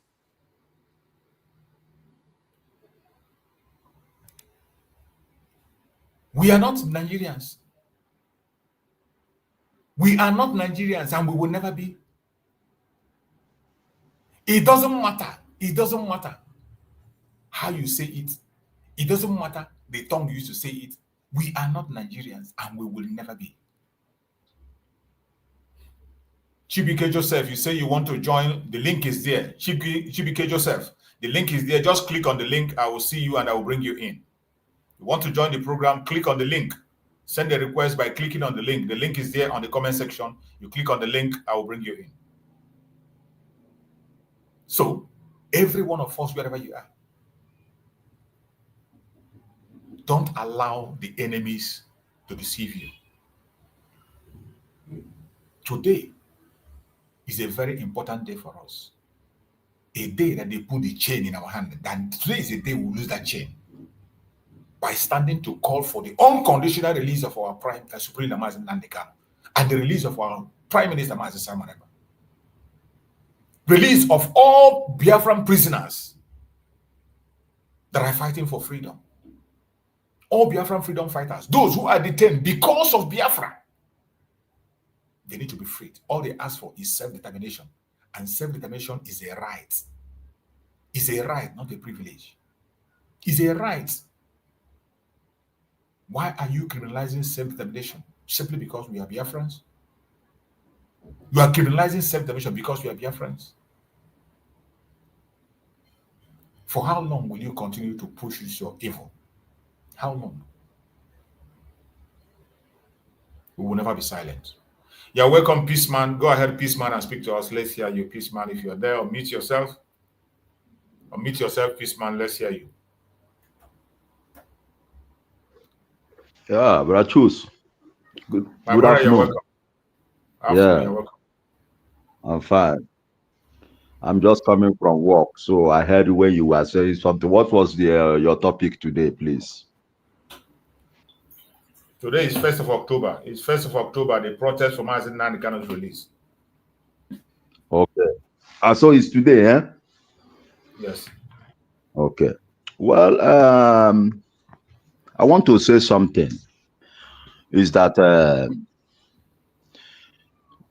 the Northerners, who I think the Northerners are the people who were preparing for this protest today. A Northern person, not all the Northerners, just a Northerner did that. Somebody from the North volunteered for it. Okay. From Kaduna to Prague, Northern Kaduna, those Christian Northern Kaduna. Yeah, if they are protesting, I think the police and the soldiers are not going to shoot them the way they are shooting Biafrans when Biafrans were protesting. Because I remember the time that our people were protesting, they should release Mazi Nnamdi Kanu, 2023. They killed a lot of people. Soldiers were killing them. They were not protesting in Abuja, but they were protesting in homeland. and the soldiers were killing them. This protest, as said, that he doesn't believe that Nigeria will free Mazi Nnamdi Kanu. But I am telling the world that it's possible for Nigeria to leave Mazi Nnamdi Kanu alone, whether protest or there no protest. That we have been protesting for a long time before the Northerners, some part of the Northerners want to protest. You see, so what I'm saying that the Nigerian terrorist states should release that man, because that man called Mazi Nnamdi Kanu haven't done anything wrong. He's a man of freedom. He's a man who wants his people to be free. Because most of us, most of we Igbos, we are just, sitting, waiting for the Eastern governors should stood up to tell Tinubu to release Mazi Nnamdi Kanu. No.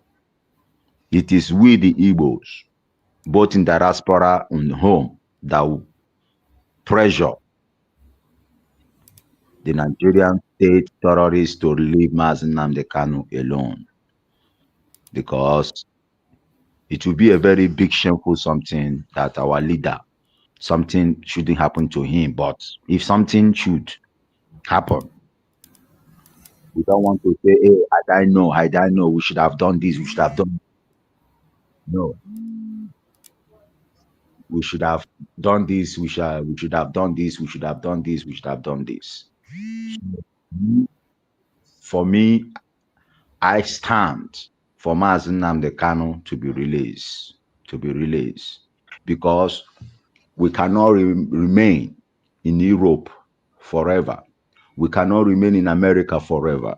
When a man is up to 50 years and where you have worked hard, you have earned your end, you have saved your saving, you go home and establish. If your family want to remain in Europe, let them remain. But you and your wife should go home and establish and stay. That is it. Because I am praying that God should make this thing possible for Biafra to come so that I can go back to home. When I'm age of 50, I go home and relax. So we shouldn't stay in diaspora thinking that diaspora is our home. Our home is Biafra. This is our opportunity. Obi Kubana, Chief Prince, all these people, they're enjoying life, but they don't think. They don't think twice. Philip Collins say, think twice. When you don't think twice, you will make a mistake. And that is the problem we are facing now. We shouldn't just sit down and watch some part of the North are protesting. No, we Biafrans have to protest as well. We Biafrans will just leave the Biafran Liberation Army walking alone. No, we are not going to leave them to walk alone. We have to support them. We have to support them this time around because it's getting serious. Our Prime Minister is no more around. But I know that one day our Prime Minister will come out. He won't spend that 2 years or 3 years in jail. He will come out because I pray the appeal our Prime Minister did is important for us. Because without Mazi Simon Ekpa, our leader Mazi Nnamdi Kanu, do you know that the Nigerian government will close his chapter for a long time? They should have done something bad to that man. But if not Simon Ekpa that came out, by now, Biafra history will just die for nothing. We just die for nothing. And again, the problem some of we, the Igbos, are having is disunity. We should unite. Because if you don't, not even in home, eyes around the world, all over the world, always be your brother's keeper. Always stood for your brother. Come together. Always don't say, hey, Ngozi Arabeze is not doing it well. This one is not doing it well. This one is not doing it well. It's not the matter now. The matter is not now. Mazi Simon Ekpa is not around. We should all come together now and make sure we get this freedom done. Because if we don't get this freedom done, it will be a very, very, very disgraceful for us. The Yorubas have been conquered. The Afonja have been conquered for a long time. I am not a tribalistic man, but I don't like the mentality of the people. Because if we Igbos are waiting for Yoruba to join you to get your freedom, we are wasting time. We are wasting time. We are wasting time. We shouldn't always think of Yoruba. If Yoruba want to have freedom, let them have. If they want to join the Funale, let them join the Funale. But Biafran territory will be secured. Will be secured. Somebody was telling me how many Biafran soldiers we have in the 40 states. I told him we have enough soldiers.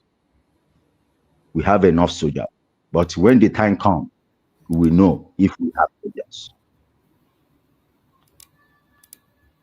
So, my Biafran people, this is our last chance. This is our last chance to come together, unite. Forget about Kangaroo, Jovica, and this man living in Germany. Most of them, they are coward. Udele, both Udele, Ijele. They are coward. They don't know what they are fighting for. They don't know. They think they are supporting them. If you sell your brother, the buyer will not trust you. If you betray your brother to the caliphate, he won't trust you. He will not trust you. It happened. It happened. Some of the Biafrans who supported the genocide of killing their brothers, end of the day, didn't them kill them? They killed them. They killed some of them who betrayed. Are you hearing about Nnamdi Kanu family? No. Are you hearing about what they call the Ifajola family? No. Because of what? They were betrayers. They were betrayers. And that betray, we don't know how that comes. Somebody was telling me, oh, Nnamdi Azikiwe was the one that caused the problem, blah, blah, blah. To that person say, yes, he was the person that caused it. But some of we Igbos made mistake. We made mistake for us not to correct him on time. Okay, now Ojukwu die. Nnamdi Azikiwe die, Ojukwu die. Before Nnamdi Azikiwe die, Ojukwu say, yes, he have died for one Nigeria. And that is it. But when Ojukwu died, he died for one Biafra. He died for Biafra. He didn't die for one Nigeria. He dies as a Biafran. And he was buried as a Biafran with the Biafran flag. So we now, I want to tell we brothers and sisters, Biafrans, the problem we have is disunity. And we have to unite. Some of, let me say, Biafra is 100. Almost 50 or 65%, we are not so unite to get this freedom done. We should come together to unite and bring this freedom, and it will benefit our generation.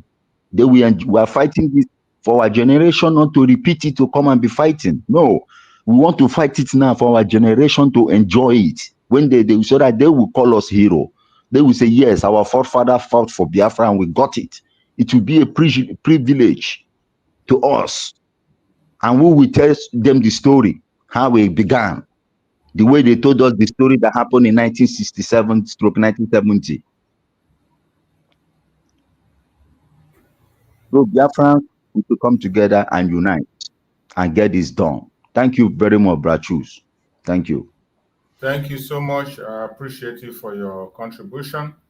Fellow Biafrans that are watching, we are still here and we are supporting the freedom of Mazi Nnamdi Kanu, and also keying into the protests to free Mazi Nnamdi Kanu today being their 1st of October, the day they signed their slavery that they are having now, that they call independence.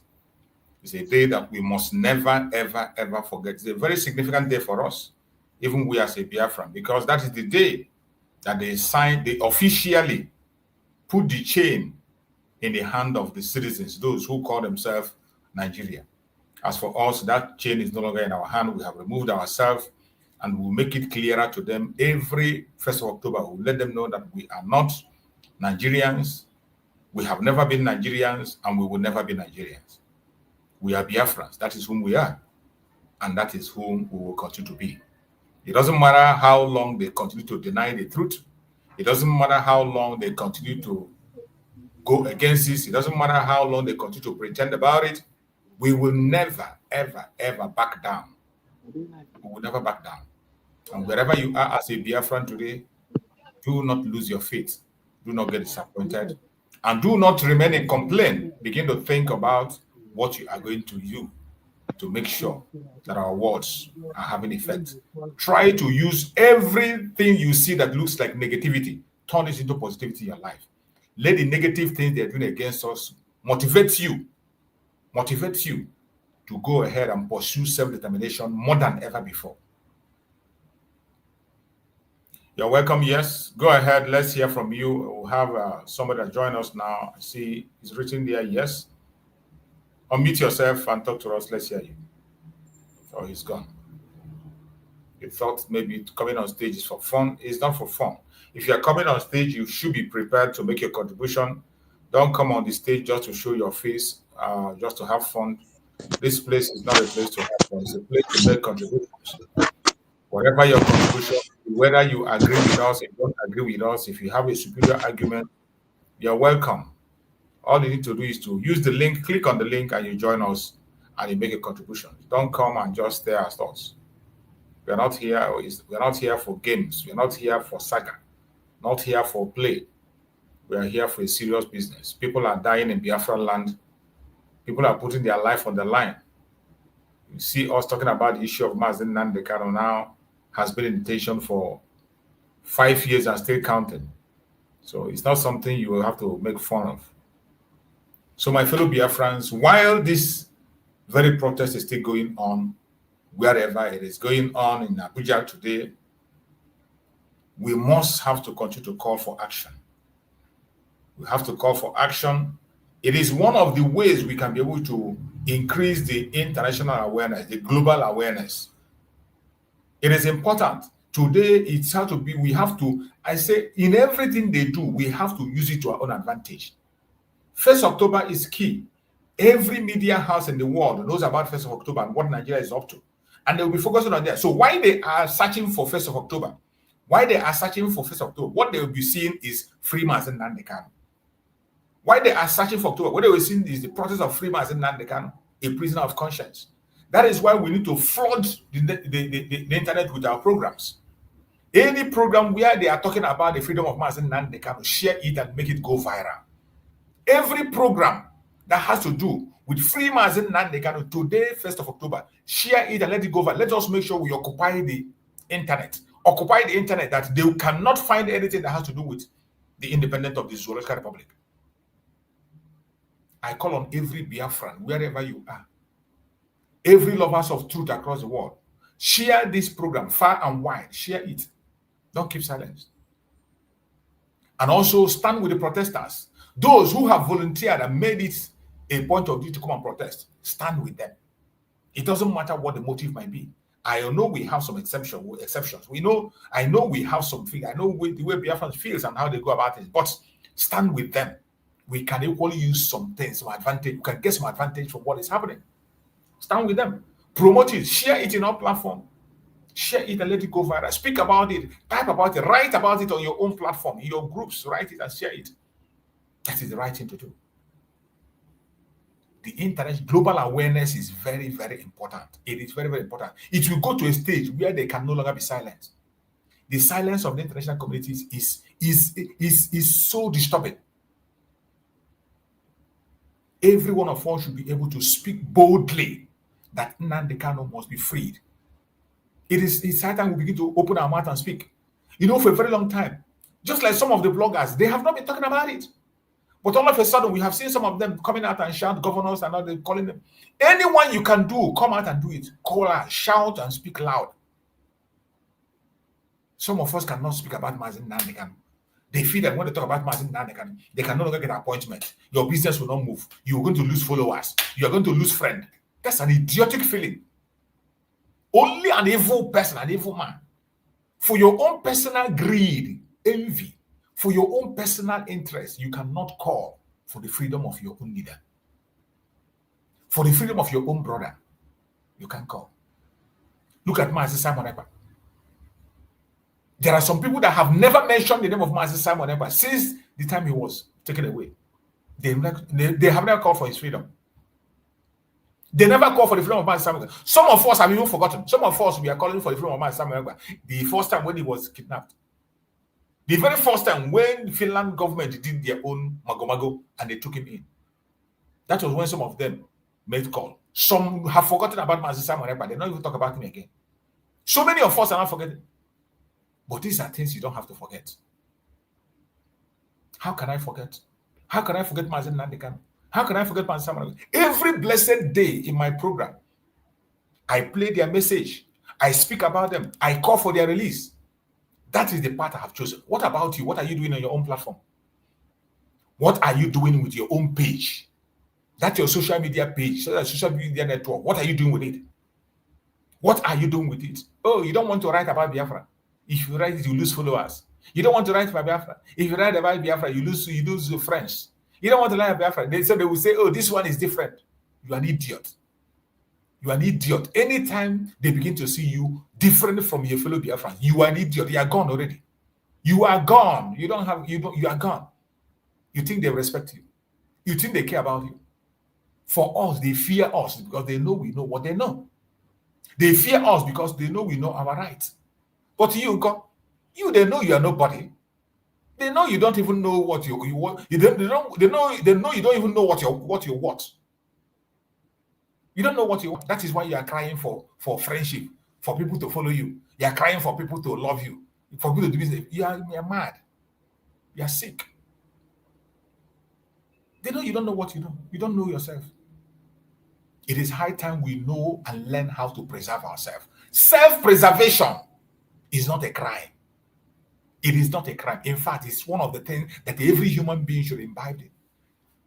Self-determination, preservation is one of the things that every human being should be cautious of. Preserve yourself. That is the first thing. Before any other thing around you, self-preservation. Look at the other regions, they are preserving themselves. The Janjaweed are preserving their wickedness unapologetically. The Janjaweed, they are doing it, they don't care. Even if it hurts you, they don't care. The Oduduwa people now, you see their own part. They are preserving themselves. They go ahead and destroy our businesses unapologetically. They don't care. They don't want to know how you feel. Cry from today to tomorrow. They don't care. But what about you? What about you? What are you doing? What are you doing? You, Unko?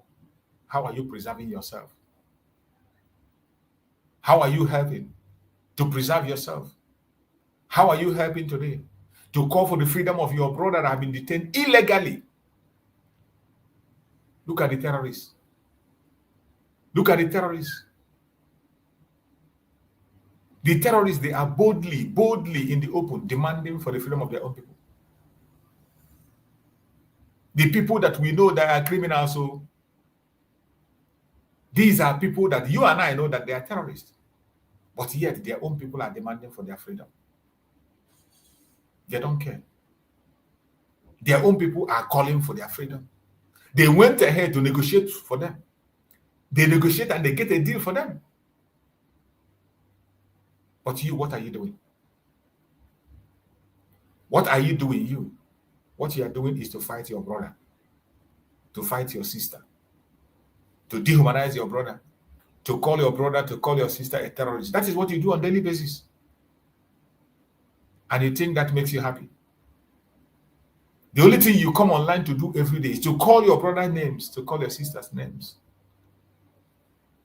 to demonize your own people. That is what you do.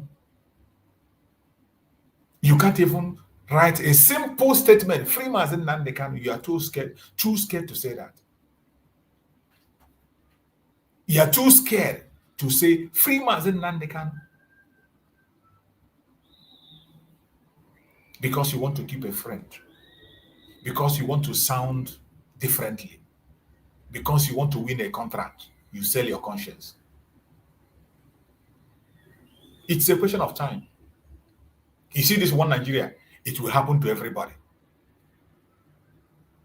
One Nigeria will happen to everybody. It's just a question of time. Just a question of time. This one Nigeria, it will happen to everybody, and your eye will clear. You are rejoicing today. You think it's about Mazi Nnamdi Kanu. Oh, today they are holding Mazi Simon Ekpa. It doesn't concern you. After all, it is Mazi Simon Ekpa. After all, it's Mazi Simon Ekpa. It doesn't concern you. It doesn't have anything to do with you. And you open your dirty mouth, you speak against him. You open your dirty mouth, you promote evil against him, and you think you're going to be free. Your own situation is going to be worse. Some of us, look at what is happening in Biafra land. Even if you don't want to talk about Biafra, why don't you talk about the atrocities of Nigerian government in Biafra land?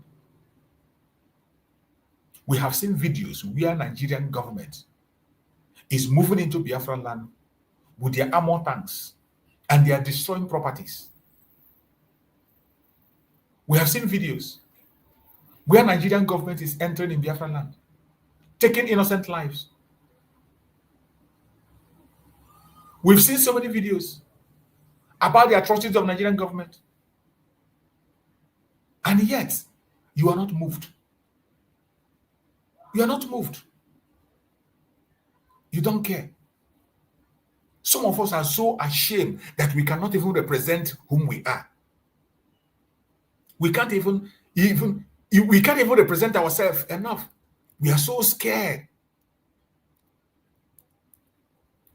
We are so scared. We are so ashamed to attach ourselves to Biafra. What a shame. What a shame. But I thank Chukwuka, there are still some people that are brave. I saw a very, very brave Igbo woman. When I saw that program, I felt encouraged. I felt very proud of my Igbo sisters. I saw a very program that captured my attention on online, and I'm going to play that program. I want you to see this our beloved sister, the way she represented the Igbo nation. This is something that so many of our girls cannot do. So many of our men cannot do. Some people have changed their name.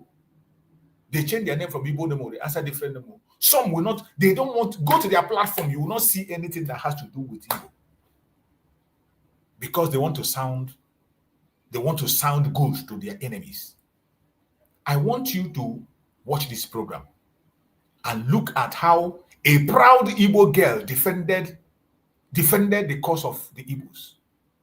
A very proud Igbo lady. And I'm very, very proud of her. And I wish all our sisters can be like this. I want you to watch this program. Listen and watch. He's good looking, but because of the complexion. Okay. I'm sorry. I didn't mean to be rude. Okay. It's a pass. Would you have smashed her? No. Why? Because she's kind of Igbotic. Igbotic? Igbotic, very. Use your mic, sir. She's very Igbotic, like a kind of someone who stay in the countryside, like someone who stay in the village. Let me put it that way. Mm-hmm.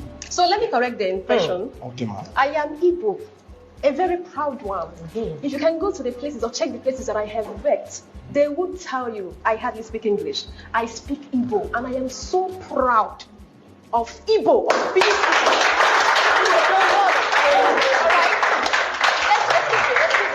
Despite the fact I read English and literary studies, first of all, I'm an Igbo lady before I read the English language, which is not my culture, and it is not my tradition, and it is not my language. All right, so I am proud to sound like an Igbo person. I can't deny it. Of course I do. I'm so Igbotic. Thank you. Yeah, so, and this is metropolitan city. Okay. This is Lagos. A lot of people from all part of the country come around here. You don't expect me to be what I am not. Interrupt. It is not in me, guy. Don't no, chill. It's not in me. I can't do it to please you. Okay. This is who I am. Guys, you expect me. I might fall. And you wouldn't like me to fall. Would you like me to fall? No. What I'm implying is that this is a city. Mm-hmm. I am a Yoruba guy. If I decide to speak my language, many people will not comprehend. So you're kind of person who would like to, you talk about you being Imo, and I read Igbo. Okay. I eat Igbo. It's fine. I walk in Igbo. I dress Igbotic. It is my identity. It is my culture, and it makes me who I am. So if you don't like it, you can take it. I am so proud of this girl. I'm so proud of her. How many of us can defend the Igbo nation the way she did? You see that guy, that Yoruba man, you see that Yoruba man came out to talk down on an Igbo lady. These people forget that we are special people. I don't know why somebody should be shy or afraid to stand up. When they call you Igbotic, don't get offended. Don't get offended. When they look at her, this is a girl that read English. She read English. She speaks very, very fluently. More than this Yoruba man can ever do. But he tried to talk down on her, that she is Igbotic. She is like somebody from the village. That is why you cannot smash her. And you think that she cares about your fucking whatever you call yourself. Sorry to use that word. You can imagine. When I watch this program, I felt it is important that I share it, that my people can see that representing Igbo does not take anything from you. Instead, it makes you, it brings the fire in you. It brings the best of you. It brings out the best of you. Wherever you can represent the Igbo, speak your language, use it anyhow you want it, unapologetically. We are not English people. We learn the English and we use it the best we can. I believe there is no Englishman that will come to our program that will not understand what we are saying. We are not saying that we are professionals in English. We are not perfect in English. And I'm not supposed to be perfect in it because it's not my language. It's not my language. As long as people understand the communication that I'm passing through, it is okay for me. If you don't get it, it's up to you. How many white men can speak Igbo? How many white men can conduct Igbo program in Igbo for hours? How many? How many white men, how many British people can conduct program on Igbo language for hours? How many of them? But unfortunately, some of us, we de-associate ourselves from ourselves, from whom we are, and we think that that makes us special. We think that makes us we think that makes us educated. It doesn't make you educated. De-associating yourself from whom you are. Always accept your Igbo-ness. When they call you an Igbotic person, take it with pride. And I love the way this lady turned it around, and the guy melted. When you look at him, you see that the guy loses his balance. When you look at this Yoruba boy, you see that the Yoruba boy lost his word. He couldn't talk. I want us to listen to it again. Smash this man here, I'm going to pass him. He's good looking, but because of the complexion. Okay. You can imagine, even the princess praised him, even the princess, to show you how good we are, to show you how acceptable we are, to show you how loving we are. The princess adored him, accepted him, she didn't insult him, and this guy came with his normal hatred, with their normal envy and jealousy. You think it's easy to get an Igbo woman as a wife? You think it's a joke? It's a play? Try again. Please try more.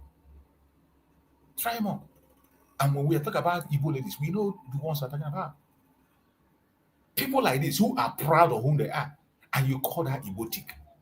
And you think that calling her Igbotic, you have now fired a very big shot. She will lose her balance. And she turned it around. I want you to listen to it. Smash this man here, I'm going to pass him. He's good looking, but because of the complexion. Okay. I'm sorry. I didn't mean to be rude. Okay. It's a pass. Would you have smashed her? No. Why? Because she's kind of Igbotic. Igbotic? Igbotic, very. Use your mic, sir. She's very Igbotic, like a kind of someone who stay in the countryside, like someone who stay in the village. Let me put it that way. Mm-hmm. So let me correct the impression. Okay, ma'am. I am Igbo, a very proud one. If you can go to the places or check the places that I have worked, they would tell you I hardly speak English. I speak Igbo, and I am so proud of Igbo, of being Igbo.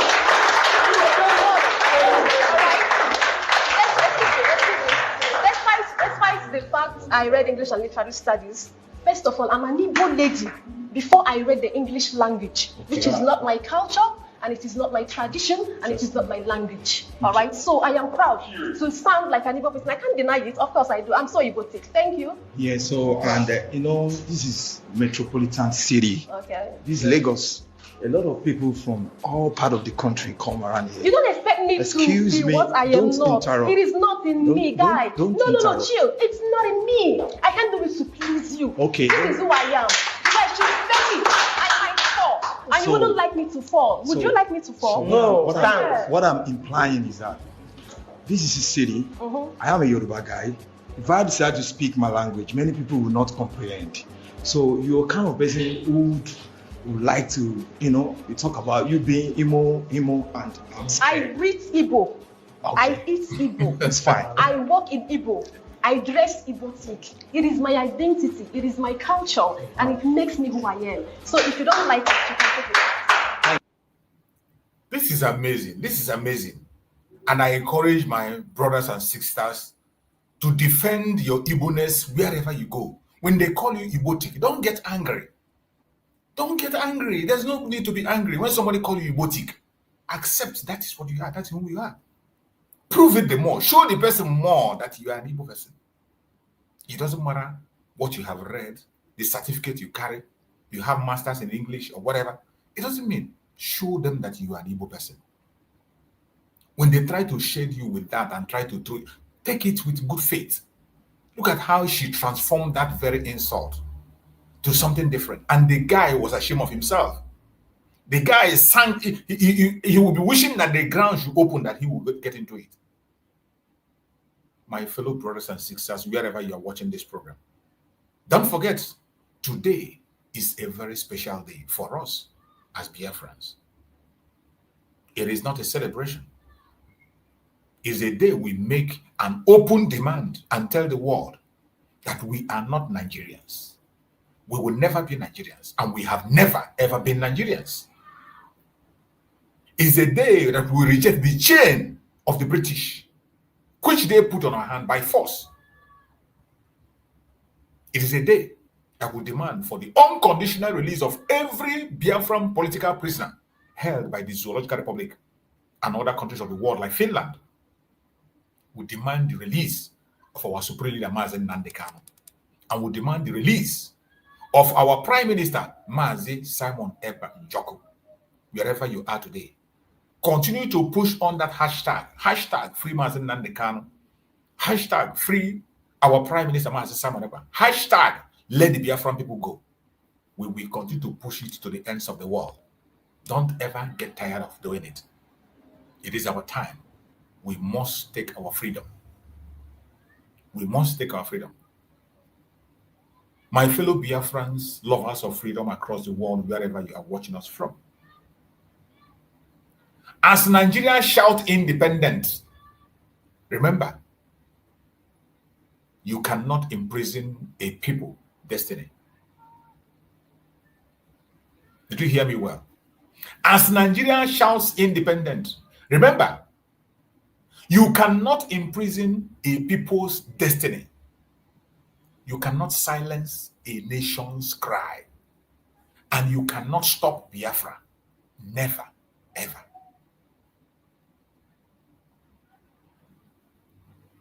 The October 1st mega protest is not the end of it all. It is just the beginning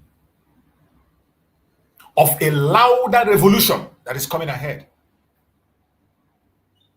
Beware. The October 1st mega protest that is going on today in Abuja for the release of our Supreme Leader Mazi Nnamdi Kanu is the beginning of a louder revolution. Until our Supreme Leader Mazi Nnamdi Kanu is free, until Biafra is free, we will not stop, we will not retreat, and we will not surrender. Never, ever. Nigerian calls it Independence Day. We call it Resistant Day. Go and write the hashtag in anywhere you are. Write it on the comment section and write it 1st of October, Resistant Day of Biafra. type it on the comment section. Go to the comment section and type it. Hashtag Resistance Day of Biafra, 1st October. 1st October, Resistance Day of Biafra. Use that hashtag everywhere you are. Write it, post it, and let it go viral. On your Twitter, on your Facebook, on your TikTok, on your YouTube. Anywhere you are typing any program today, write it there. Today is Resistance Day, not Independent Day. It's a resistant day for us, Biafrans. Biafra is rising, and our time has come. It does not matter what they say. It does not matter what they do. It doesn't matter how they do it. Every single one of us, we must stand strong and stand firm.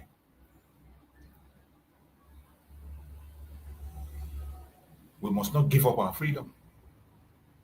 No matter what the enemies are saying, no matter what the enemies are doing. Every single one of us, wherever you are, Biafra is possible with you. It is possible with me. It is very possible if we continue in unity, doing what we are supposed to do. Do not allow divisions of the enemy to capture you. Don't allow the division of the enemy to get hold of you. One of the strongest weapons that the enemies are using is division. We know it. You know it. I know it. Why are you still permitting them? That is the question. You know that one of the weapons they are using against us is the division. Is the division. They continue to divide us. They continue to divide us. With every little opportunity they have, they create division among us. Why would you permit that division to continue, even when you know that the division is intended to weaken us?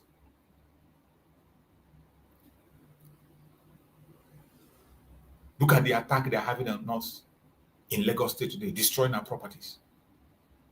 They know that we cannot be broken. They know they cannot break us. They know they cannot win us. They have tried it during the Civil War. They didn't succeed. And they are trying it again. They are trying it again.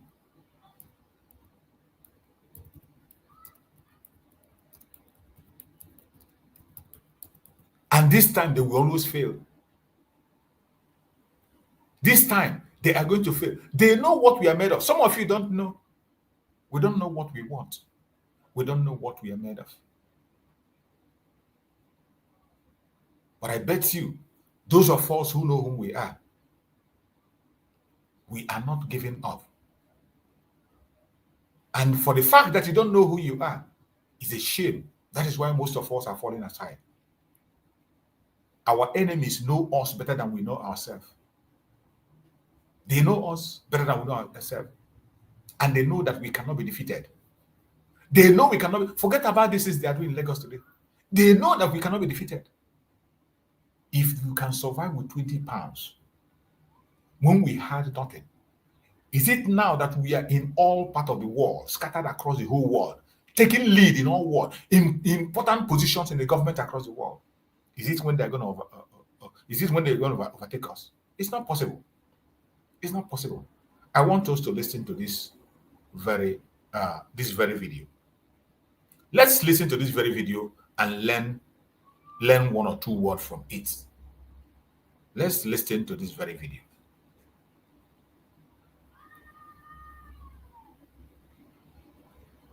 There are a lot of lessons that we need to learn. That when we begin to see certain things happen, and there are things about us that you don't know. Some of us don't know what we have as Biafrans. That is why you are scared of identifying with Biafra.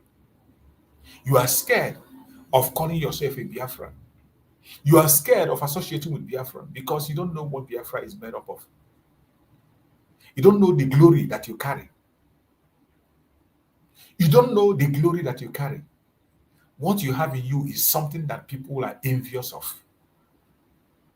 Many people are envying what you have inside you. They are very, very envious about what you have. But unfortunately, some of us don't know what we have. Let's hear from this.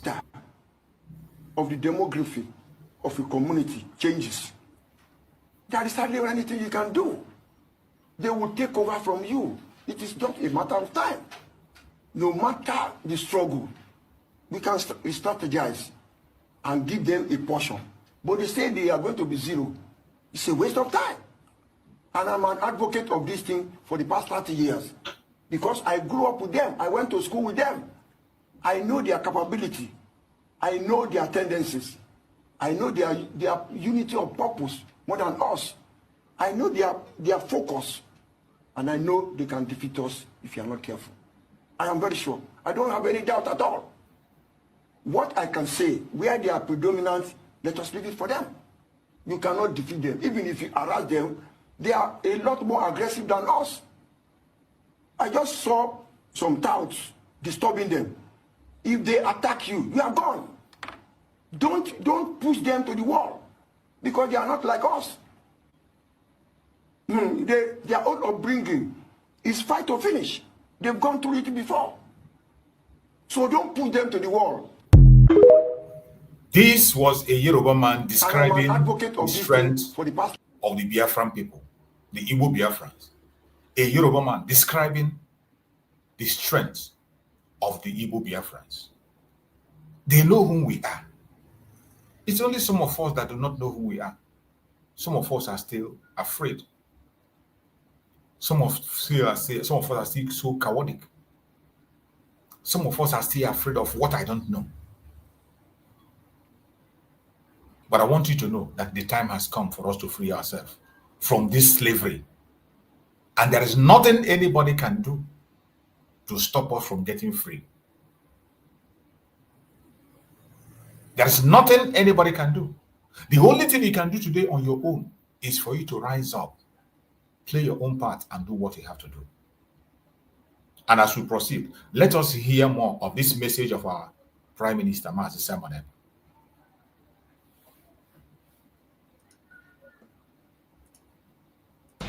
Kanu. Seeking for the release of the IPOB leader is unacceptable by NCM because this type of gatherings is what usually encourages ethnicity and fueling ethnic crisis for too long in Nigeria. For how long shall we as Nigerians be looking at ourselves in tribal lines? We have over 50 ethnic groups and 529 tribes in Nigeria.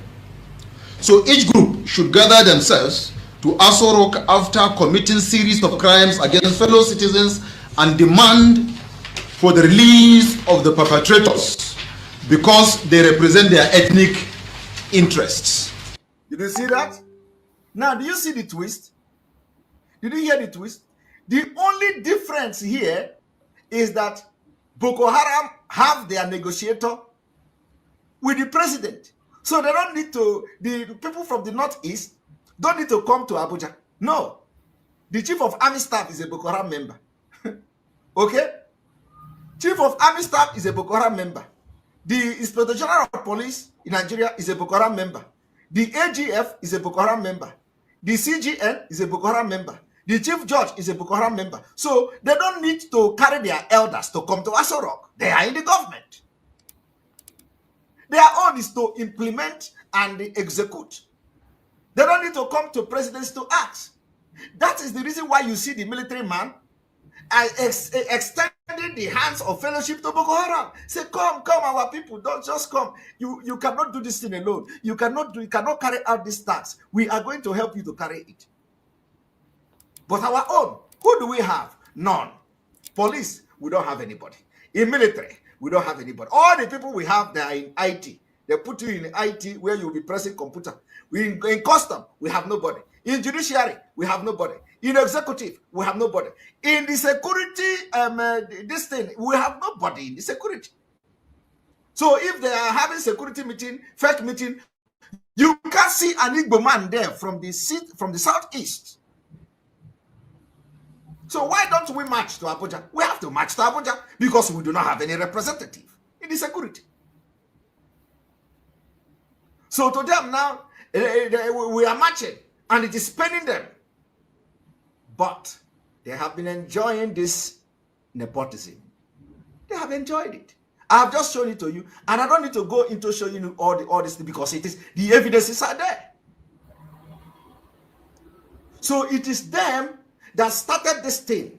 Now it is our turn to harness the same precedents they have set. Example, we want to tap into this thing they have set, the presidents. It is now their problem. They say we are setting dangerous precedent, but they started it. We want to tap into it small, just small.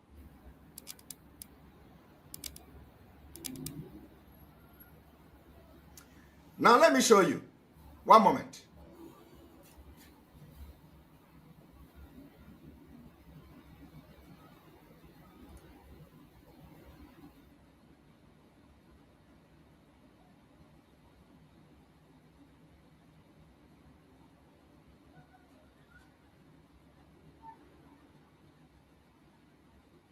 I hope you are getting the message. This message of Mazi Nnamdi was when he was trying to compare the way Nigeria is treating the North and the way they are treating the Biafra issue. They have been freeing their criminals and their terrorists, but only one time we made a request, they refused. The handwork of Boko Haram. Do you see this? I can't be able to show that because of the images that are there. The images that are there, I can't show it, so I have to skip it up because of those images that are there. So law. What is the law? Under which law is he going to try Mazi Nnamdi Kanu? He don't know. Or is he no better than Malami? No. The point is that what is his problem is not because Mazi Nnamdi Kanu committed crime. The only problem this man have is that Mazi Nnamdi Kanu want to stop the conquer of the entire Nigeria. That is the only crime, nothing else. The only crime is that Mazi Nnamdi Kanu is waking the South, the Hausa people, waking original Hausa people up in the North. That is their fear. But the one thing is that they can't stop it. And holding Mazi Nnamdi Kanu cannot stop it from happening. So I want everybody to understand what is going on. Let everybody understand what is going on. That we can no longer tolerate this nonsense. And something must be done. Why would these people gather like this to castigate our elders who went to Abuja just for the very first time to ask for one small favor from the presidency? They come against it. The same way they come against every economic policy that will favor the Southeast, they fight tooth to nail to make sure it doesn't happen. The same way they fight in the budget, when they are building railway, they will build the railway to the Niger Republic, but not in the Southeast. When they make budget to build road, they make budget to build road in Niger Republic. They are not going to make any budget to build road. Enugu on the China Expressway is dead. Everything we did, they disenfranchise us in everything they do, including in trying to release our own brother, our own leader, who actually have committed no crime. It is a problem to them. And let me tell you, nobody is asking question. That is why what I am doing now is the reason why you should know the importance of civil disobedience. Sit at home. These people have dealt with us. They have dealt with us. It is time we are going to bite their anus and we are not going to look at anything there. Let us be serious. Let us be resolute. Let us be ruthless in dealing with any idiot that is going to stop us from leaving Nigeria. Because Mazi Nnamdi Kanu will be released. It doesn't matter how they do it, he is going to be released. Because the Nigeria court cannot sentence him. There is no way you can sentence him. The only thing is that we don't want him to stay long like they are doing other people. Tomorrow they take him to court, next tomorrow they adjourn it, the other day they are doing it. We need to ground the economy of Nigeria, for crying sake. from 15th of next month. Did you hear that? Mazi Nnamdi have just given a hint of what you're supposed to do, and this was what we were doing before now. Doing everything. I did a program that I did, was it 2 days ago, when I talked about increasing the pressure. A program that I did on pressure. Go and watch that program and listen to the points I gave there. This is one of the points I gave there, which was exactly the structure that Mazi Nnamdi put in place to continue to strive the economy of the zoo until they bow. Continue to put pressure on them. You don't have to relax. You don't have to relax. Government does not release their prisoners out of pity. No government in the world release their prisoners out of pity. They release out of pressure. Pressure. You mount pressure. Mount pressure. It will get to a time that they can't handle it. International pressure, local pressure. There are so many ways we can do it. Continue to put pressure. Write to everywhere you can write to. Send information. Continue to speak about the atrocities. Bring it to the open. All those things that are hiding. Those things they don't want you to say. Say them. Say them. Go to those platforms that you know you can speak. Go there, speak, talk, write. In any way you are in the world, write to your counties. Write to your leaders in your area. Write to your representative in your area about the issue of Biafra. Write, even for the case of Mazi Nnamdi, write. Continue to present the human rights abuse of Nigeria before the whole world. The criminalization of self-determination that today Finland have joined in it. Finland have joined. Call them out. Send the facts and figures. Send it to all parts of the world. Every human rights activist. We thank Chukwu Okeke for Dr. Mazanga, who is helping a lot. Dr. Mazanga today is the only activist in Africa that I see that is in the front line of pushing on the case of Biafra. Dr. Mazanga, a very good friend of Biafra, pushing for the case of Biafra, speaking for the case of Mazi Nnamdi Kanu and Mazi Nnamdi head on. Confronting the Amnesty International, confronting the African Union about the case of Biafra. Biafran people can do it. We have people who are Biafrans, who are in different offices, who are in different levels. Why are you not doing it? Why are you not doing it? What are you waiting for? This is how to put pressure. You put pressure. Don't say, oh, this one have done it. Why no need to do it? Oh, Mazi Nnamdi has talked about it. No need to talk about it. Mazi Nnamdi have written this. No, write. Even if 1,000 people write 1,000 times, continue to write. A time will come when they can no longer ignore. They will not ignore it. Whenever they open a page, the same people, oh, this same person again, this same person again. A time will come, they will pay attention. Don't say because your brother have written, because your brother talked about it, you will not talk about it. Because this one has talked about it, because they have been preached before, you can continue to preach the same thing over and over and over again. Repetition is for emphasis. A day you will come, you never know who will come across your own information.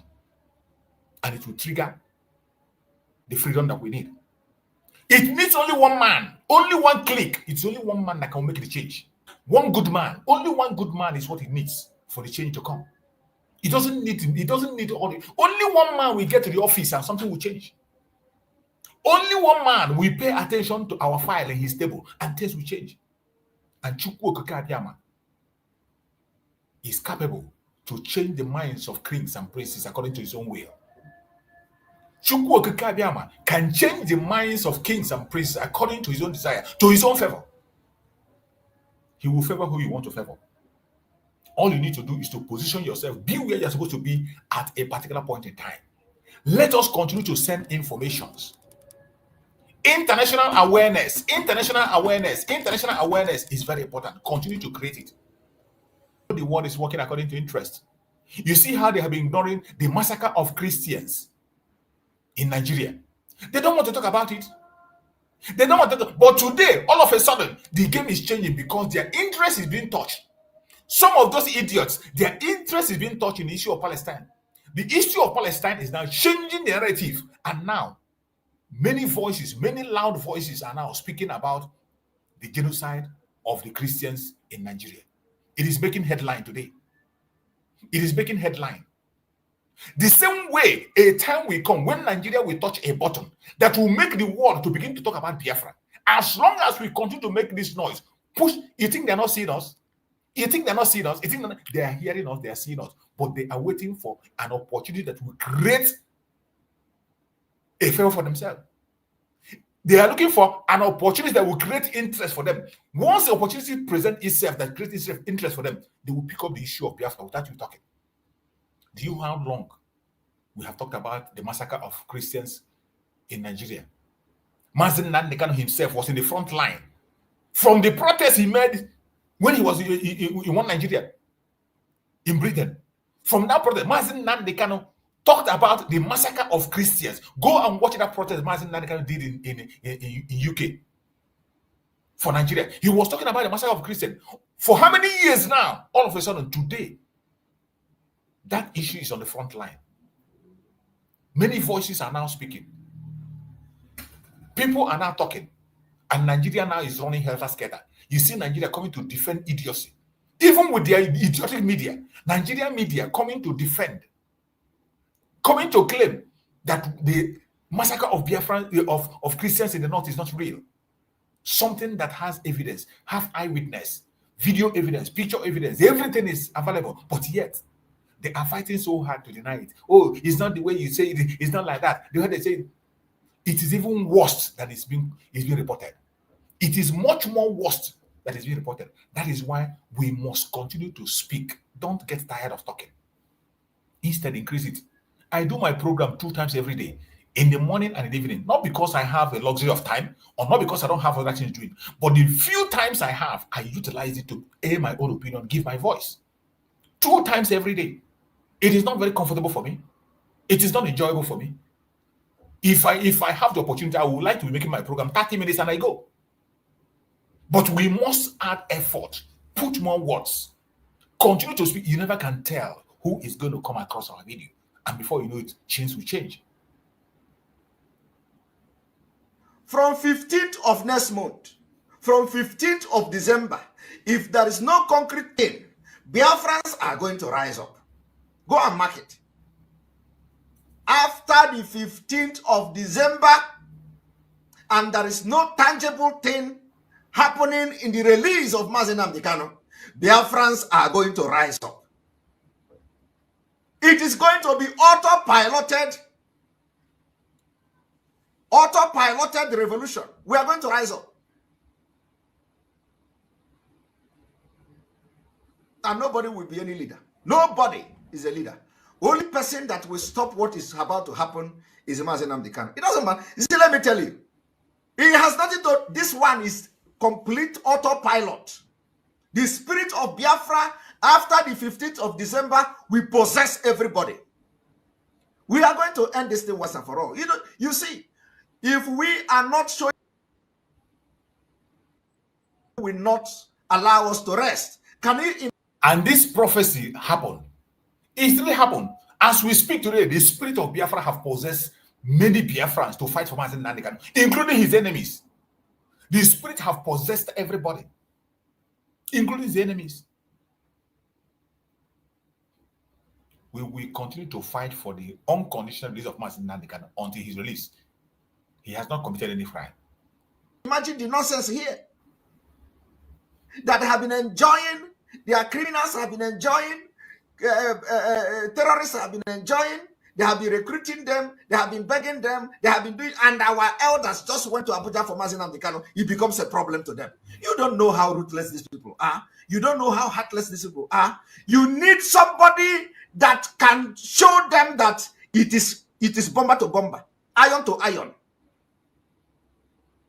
Let us show them craziness.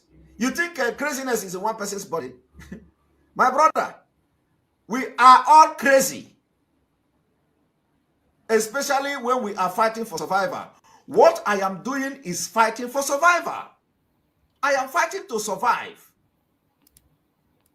If nobody do what I am doing now, in the next, or what Mazi Nnamdi Kanu is doing and have done, in the next 10 years, you can't go to Nigeria. Those of you who live abroad, you can't. Even now, can you go to Nigeria? Niger State is already controlled by Boko Haram.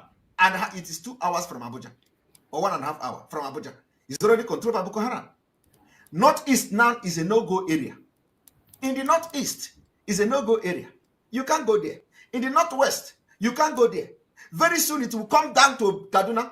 Kaduna is already a no-go area. Abuja, from Abuja to Kaduna, you can't travel anymore by road without facing a gunshot, without facing from somebody firing at your car and all that. And it is happening on a daily basis. Where are the military? They are in the east, suppressing our men and our women. Preparing ground for the invasion of these terrorists in our land. So, this is where my anger is coming from. Because I know these people very well. That is why I say, we must not relax an inch. No matter the promise made to us, no matter the promise the presidency made to us, we must not relax, not even an inch. Otherwise, we will disappoint our unborn children.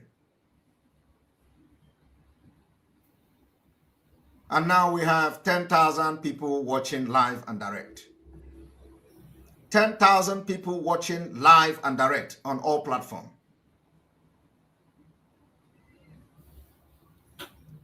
10,000 people watching live and direct on all platforms.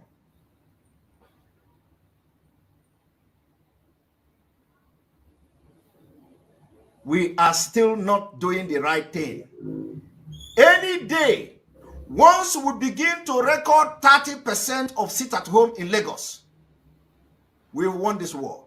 I am telling you, any day our people in Lagos understand, we need to begin to consult to all market leaders.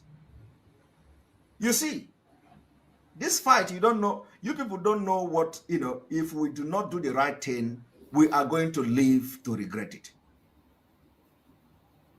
We are going to live to regret it. We are already regretting it. The only opportunity we have is now. We are not asking you to carry AK-47. We are not asking you to carry pump action. We are not asking you to bring gun and ammunition. We are only asking you to stay at home as a means of civil disobedience, to register your displeasure, to register your anger against the impunity going on in Nigeria, where Northerners will be enjoying privilege, and we, only one person we are asking to release, and they are gathering against us. Meanwhile, they have released 100, 300, 800 of Boko Haram, 900 of Boko Haram. Every day, they rehabilitate them. And we have only one man. We ask them to release them, and they are coming against it. These are the same people who have filed application to a federal high court to ask Igbo to leave Nigeria. They are not real. I told you people, you can't trust these people. You can't trust them. If we did not show craziness, including towards our politicians who don't agree with us, if we do not show craziness and make the living uncomfortable for the people who have influence in this government, we can never succeed. All those people, all those they are ass-licking politicians in our land need to feel the heat. We need to make them uncomfortable in their offices. That is the only way we are going to make headway. We need to make them uncomfortable. Don't look back. This is a fight for survival. I want all of you to listen. Therefore, it is important to note that each ethnic group too has its own peculiar problem and should go and see the president on their personal problems. In any case, the Igbo leaders did not and have not gone to discuss how Nigeria is to progress into future, but to release to them their tribal boy, despite the non-daily killings of other innocent tribes in Nigeria, which they are aware of. So who is killing them? The same people to just discredit IPOB and Mazi Nnamdi Kanu. It has been confirmed. They organize the people to kill in our land. They are the one who organized the DSS to kill. We have evidences.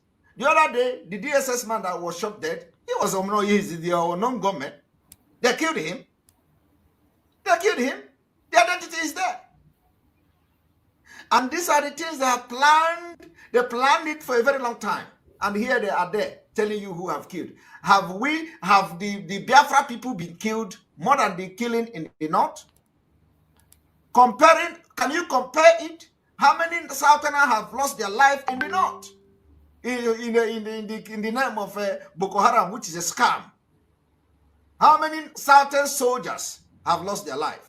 How many Biafran soldiers have lost their life in the northeast in the name of fighting a scam war? How many people have they killed?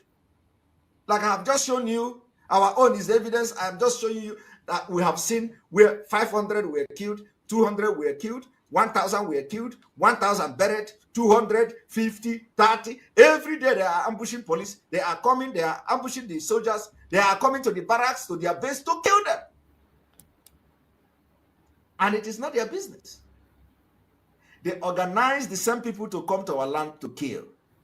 They started burning police stations. They started killing police. They blame IPOB. They blame ESN. At the end of the day, we were vindicated. And they are not happy. We were vindicated. The same people that they are using to implicate us, God also started punishing them. Somebody like Waziri. Waziri was the one who called a non-government ESN. Waziri said Mazi Nnamdi Kanu is the one who owned non-government. Waziri called ESN rag. The same Waziri today. Unrepentant satanic man today turn around to preach Mazi Nnamdi Kanu, to deceive some people. And some idiots are sharing it. Some fools, out of hatred for Simon Ekpa, they are sharing it. The more they attack me, the more people will come to understand that I'm not a bad person and I mean well for this struggle. The more they attack me, the more people will understand. I want them to show me. I have said it severally. They say I am a Nigeria agent, double agent. I have asked them, bring any evidence. I know you don't have. Okay, bring any audio recording where I was seen discussing with any politician. That was the reason Waziri came out to say nobody called them, nobody can call him, he don't know anybody, he don't talk to anybody. That was the reason Waziri come to say it, because he has made all the contact with all the saboteurs in the politics in Nigeria. Do you have contact with this Simon Ekpa? Do you speak to Simon Ekpa? Do we have anybody in the APC who has spoken to Simon Ekpa? Is there any governor who has spoken to him? Any senator? They have made all this finding after my exposition. None. And he came to say, nobody know him, nobody speak to him, nobody speak to him, because they have found out. I don't speak to anybody. And I have the contact. I have their contact. And if I want to speak, I will speak to them. Some of them know me personally. Some of the senators know me personally. Some of the governors know me personally. Personally. I don't speak with them. So, and I challenge anybody. If you know that if you have any audio recording of Simon Ekpa, not even discussing anything, just that I am talking with somebody, just like I know the person, I am discussing with him. That is, he calls me, hello Simon, how are you? How are you doing today? How is everything? I want you to bring the audio, because the record. If you talk to Nigerian politicians, they record it. But you know what? They will not bring, because they don't have. So what am I trying to say? What I'm trying to say is that I don't even speak to any politician. In fact, I don't even have the time to speak to any Nigerian politician. There are some of them that I respect. Some of them, and they know themselves. In fact, I respect only one politician in Nigeria. Only one person. I respect it, or let me say two. I respect two politicians very well. And they know me very well. I don't talk to them. In fact, I told one to block my number. Immediately I joined IPOB, I told one to block my number. And he did. You see, people don't know how serious I am. I told one to block my number. He did. And I called the number and made sure he blocked me. I told him we are not fighting, but I don't want to speak to you. Block my number, please. After that, I tried the number. He respected that and blocked the number. Till today. So nobody will come and say, I am speaking to him. Nobody. Not to talk of collecting money, not to talk of being a Nigerian agent. For what? And it baffles me. You know, there is no lie you cannot tell. And because the people that are telling this lie don't have brain. Otherwise, why would somebody be fighting Nigeria and working for the Nigeria at the same time? It doesn't make sense. But of course, to fools, it makes a lot of sense. They tell you Samuel Ekpa is working for Nigeria government. He has come to destroy IPOB. He has come to do this. We are going to know who is real at the end of the day. Listen, I am not shaking. Even if Mazi Nnamdi Kanu come out today and say, okay, I'm not going to talk, I will be here until Onitsha Rondeanwu. Do you know what is Onitsha Rondeanwu? Until we see he will use his own eye, he will watch my videos, he is going to hear the truth at the end of it. I'm not shaking. And I will not change. This is who I am. This is who I am. I can't change. There is nothing you can do in this life to shake me. I am unshakable. And I am crazy at the same time. Very, very crazy. When it comes to what I know that I'm doing the right thing, I don't move. I am fighting for the freedom of my people. In Finland, where I live, people died fighting for the freedom of this country. People died, and they respect them. They call them heroes. Heroes. People who fought, finished war for independence from Russia. They honor them every year. On the 6th of December, we celebrate independence in Finland. It is a big celebration. It's a big celebration. The president will stand and all the House of Representatives, all the House of whatever, all big politicians, diplomats from Scandinavia, from everybody will come and line up to greet and shake the president. It's a big thing. People died. So if any country, know what is freedom, Finland is one of them that know what is freedom. And some fought, thank you, Alina Katan. Some fought and finished wars, yes, and survived. Your grandfather fought finished war, thank you. So the country where I am is the country that know what is freedom, what freedom means. And they are very, very sympathetic to people that are being killed like they are killing us in Africa. They are very, very sympathetic. If you come to this country, you see what they call castle or castle. You go to castle, what the Finnish people built during the war in the cold of minus 40 degree. Minus 40 degree where there is no cloth, where there is no cloth, where people don't have the kind of cloth you have today, and under the cold of minus 40 degree, above freezing point, they build castle. They built castle, and they saved life. The people were going into the castle for safety. It is only in a country that don't know what is war. Only in a country that they just out of a referendum, they got independence and all that. They don't know what is war. They don't know what is freedom per se, even though they know. But not like a country like Finland. They fought and people died. People died. So why wouldn't I be very bold and very brave to fight for the freedom of my people? And the people I'm fighting the freedom with are only interested in castigating and blackmailing me, telling that I am an agent of Nigerian government. I don't know how I become the agent of Nigerian government, because I have different opinion with you, because I don't want corruption, because I don't support evil. All of a sudden, I become the Nigeria agent. That is a very confusing thing, because actually, it is you people that are supporting corruption that I will say you support the Nigeria system. I don't support Nigeria system. That is why I'm different. You are fighting me because I say no to corruption in the leadership. You are fighting me because I don't support evil. You are fighting me because Mazi Nnamdi Kanu told me to stand by the truth, and I want to stand by the truth. You are fighting me because I am doing something differently than you.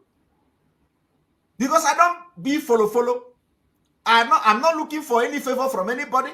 I'm not looking for anybody in the leadership to recognize me. I don't care. You can't give me anything.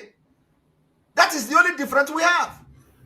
The only difference is that I am not looking for anybody to give me position in IPOB. I don't need it.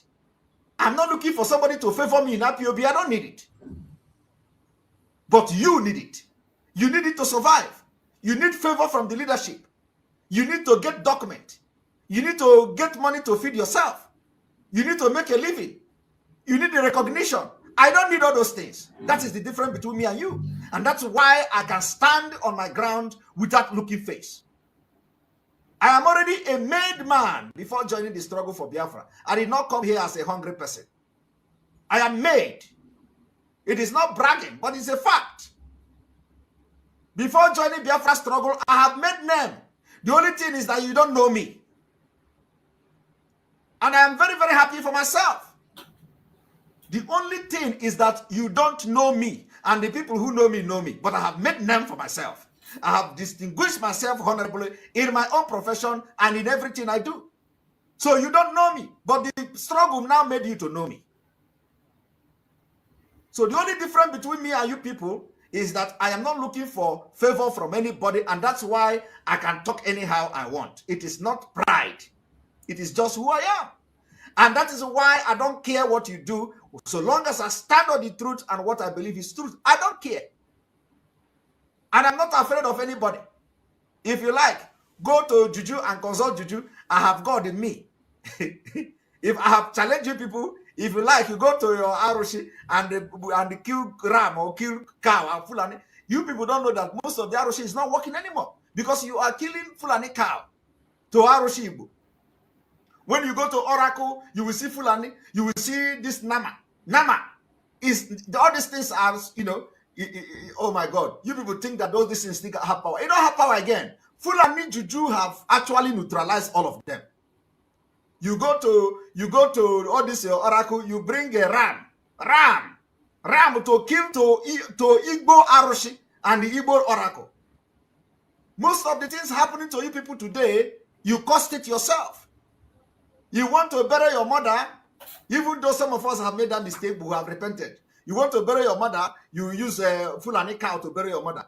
And it's abomination. You want to bury your father, you use Fulani cow to bury your father. It's abomination. It's arrow. Some of you don't know this. You have sinned against your own land. If you want to celebrate something, you kill Fulani cow. For what? When you have the Igbo cow, when you have the traditional cow of Igbo and your own people, you don't use it. When you have Mpi, do you know what is Mpi? If you want to go and appease your Aroshi, use Mpi Mbo that smells. That is what the oracle can understand. Not when you go and bring a fake Fulani cow that are Juju cow. The cow that can multiply in the bush in the night. A cow that can disappear after they kill them in the market. You come and use it to abuse your oracle. Your oracle will explode and begin to kill people. I am telling you. Some of you don't know what you have done in your land. Our land has been adulterated by all these foreign cows and cows that our oracle don't eat. That is what is bringing problem to some of you. So I said, go and consult your oracle. I don't care. I will stand on the truth without shaking. Because he that is in me is greater than he that is in you. I have it double portion. Christianity, I am there. Traditional, I am there. Pastor, I am there. Reverend Father, I am there. In fact, look at this. It is not fancy. It is not fancy. You see it? Anyhow you want it, I did. It is not fancy. So if you want anyone you want, I did there. And I know they hide. So, but the point is that I believe in God. And I believe in Jesus Christ as a personal Lord and Savior. But what you don't know is bigger than you. So I hold offer na ogu to everybody. I don't look for trouble. I am not a sabo in Biafra struggle. I have joined this struggle with everything in me. With everything in me. And that is why I will go to work. I will make broadcast. I will do research. I will do work also that you don't know. I will do a lot of work you don't know in this struggle. And I don't need to tell you. And I will still come here. And even ordinary broadcasting, you wonder how I do it. Some of you wonder, how does he do it? You know, when he do all the research, when he do all the this one, all the that one, and all that. It is not only that. I came prepared spiritually and physically. Spiritually and physically. So I am born for this.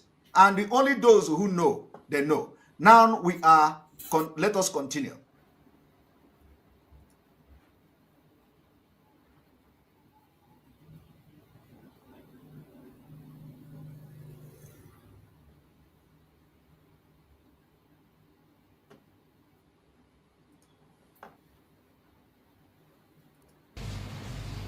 The NCM want to make it crystal clear that if Nnamdi Kanu should be released to his tribal bygones, we will mobilize other ethnic groups to act in the same way and also later demand for audience with the president for their release. It is expedient to note that a stitch in time saves 9. We will always prefer to be addressed as Nigerians than reducing Nigeria to a mere ethnic jagoist. In conclusion, Nnamdi Kanu is facing a criminal charges against the states. He says facing a criminal charges. Oh my God. This man says Mazi Nnamdi Kanu is facing a criminal charges. Can you ask him what is the crime? Let us refresh this thing.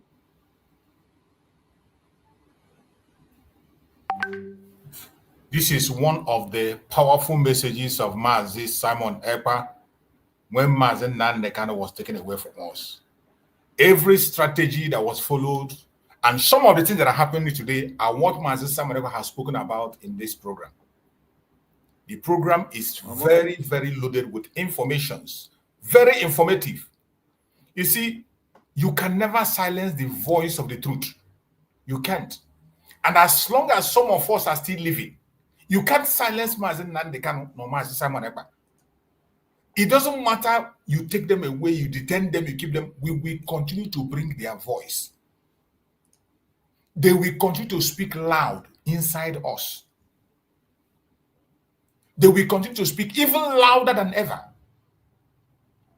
When you listen to this message of Mazi Simon Ekpa, it's fully loaded. He explained everything you need to know. All the evil of the zoo, he brought it and pieces it and made it clear to us. Every lie they are hiding, those propaganda, those blackmails, all those things they saw, Right, he brought it to the open. Welcome back, welcome back, welcome back. Right, let us go back to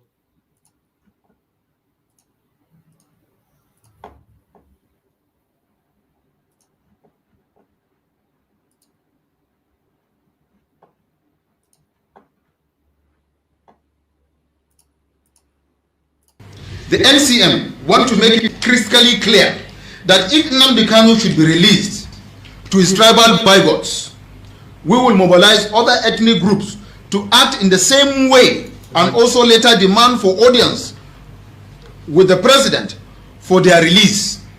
Can you imagine? So they are claiming now, if you keep quiet, this idiot will claim that they will change the history and change the story and change the narrative, that we have started it. We are now starting it, that they are going to do what we are doing. Rather, it is the other way around though. We want to just enjoy small thing from what I have been enjoying since 2015. Exactly. They have been releasing Boko Haram. They have been freeing Boko Haram. They have been rehabilitating Boko Haram. And we want to enjoy our own, that we did not commit crime. He said, Mazi Nnamdi Kanu is facing criminal charges. Which criminal charges? Can he establish criminal charges under Nigerian law? He cannot. He cannot. That is the point. The point is that he cannot. One moment.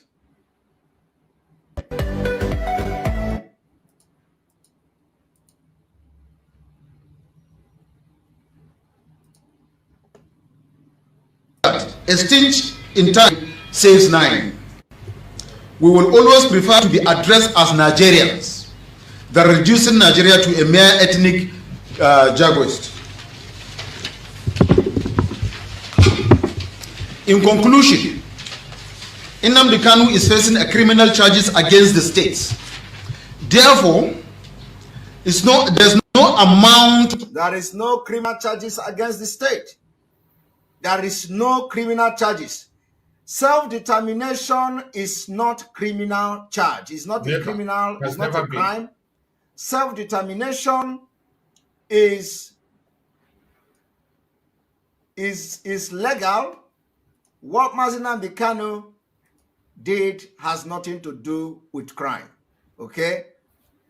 And I will show you from Article 20 to 21 of the Africa Charter on Human and People's Rights, Article 20 and 21, which I have already shown you people before a few days ago, made it very clearly stated. Article 20 of African Human and People's Rights, African Charter on Human and People's Rights. All people shall have the right to existence. They shall have the unquestionable and the inalienable right to self-determination. The self-determination is somehow missing here. One moment, let me make it a little bit so you can see it very well. And so, all people shall have the right to existence. They shall have the unquestionable right and the inalienable right to self-determination. They shall freely determine their political status and shall pursue their economic and social development according to the policy they have freely chosen. This is what Mazi Nnamdi Kanu is fighting for. So how does that amount to committing a crime?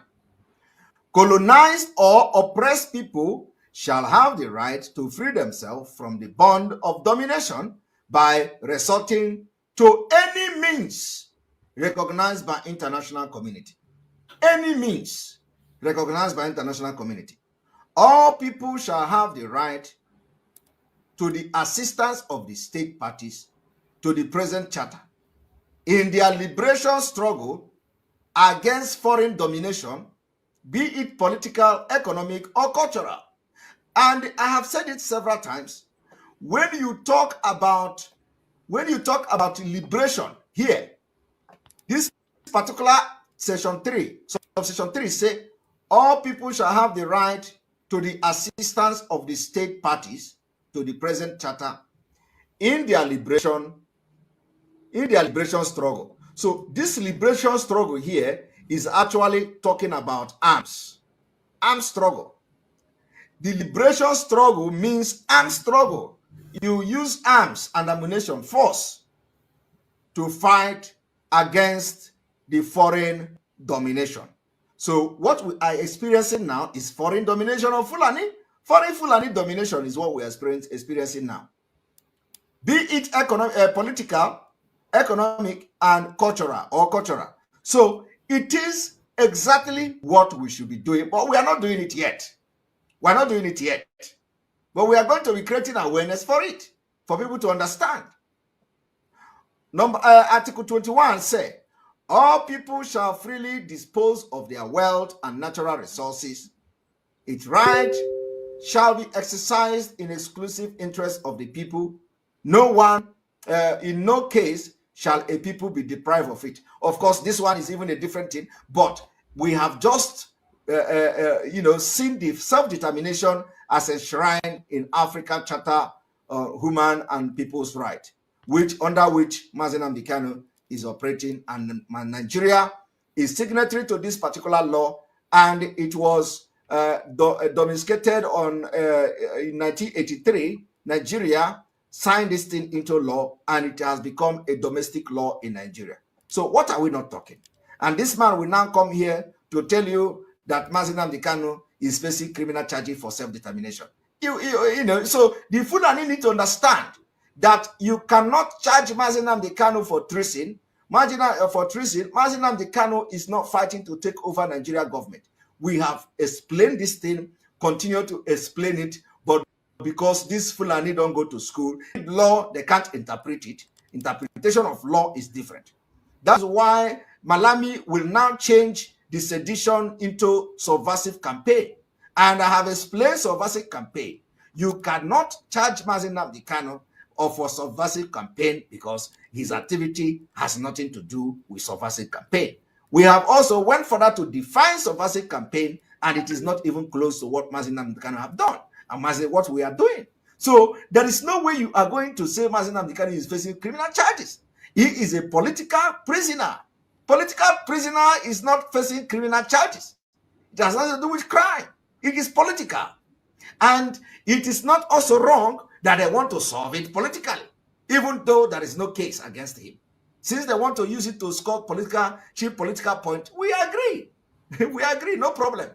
There is no problem. But let it be fast. Mazi Nnamdi Kanu should not spend Christmas. And when I say, if Mazi Nnamdi Kanu spend Christmas in prison, that everybody will not do Christmas in the East. You see some of all these illiterate Amajiri warriors shouting, Simon Ekpa, I want to bring terrorists. They say Simon Ekpa is a terrorist. You can imagine. The people have turned against me. They even call me terrorist. The people we are fighting Biafra for, the people we are fighting together, they turn around to call me terrorist. Imagine, because I advocated for no peace for those who will be eating bone during the Christmas. They want to eat chicken. They want to eat nkobi.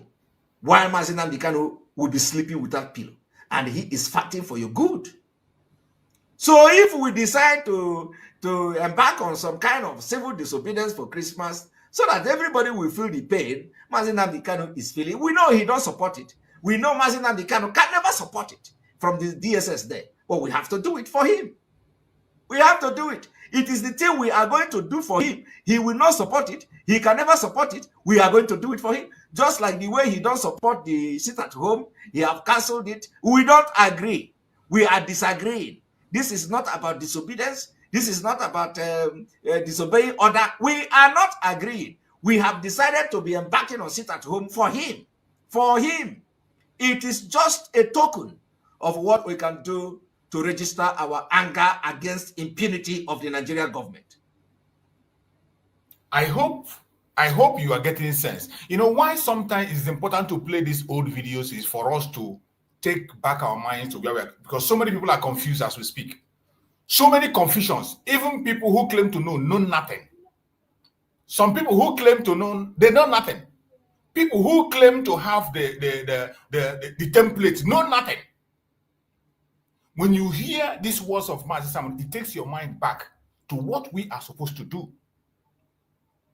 That it's not necessarily waiting for Mazi Nnamdi Kanu's approval.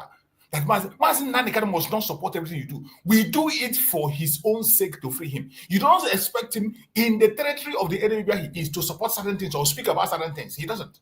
He doesn't have. And that is why, with all the things they tried with Mazi Nnamdi Kanu to speak against Mazi Simon Ekpa, sometimes they will call the press and they will tell Mazi Nnamdi Kanu, talk about Mazi Simon Ekpa. He never one day mentioned Mazi Simon Ekpa because he knows the rule of the game.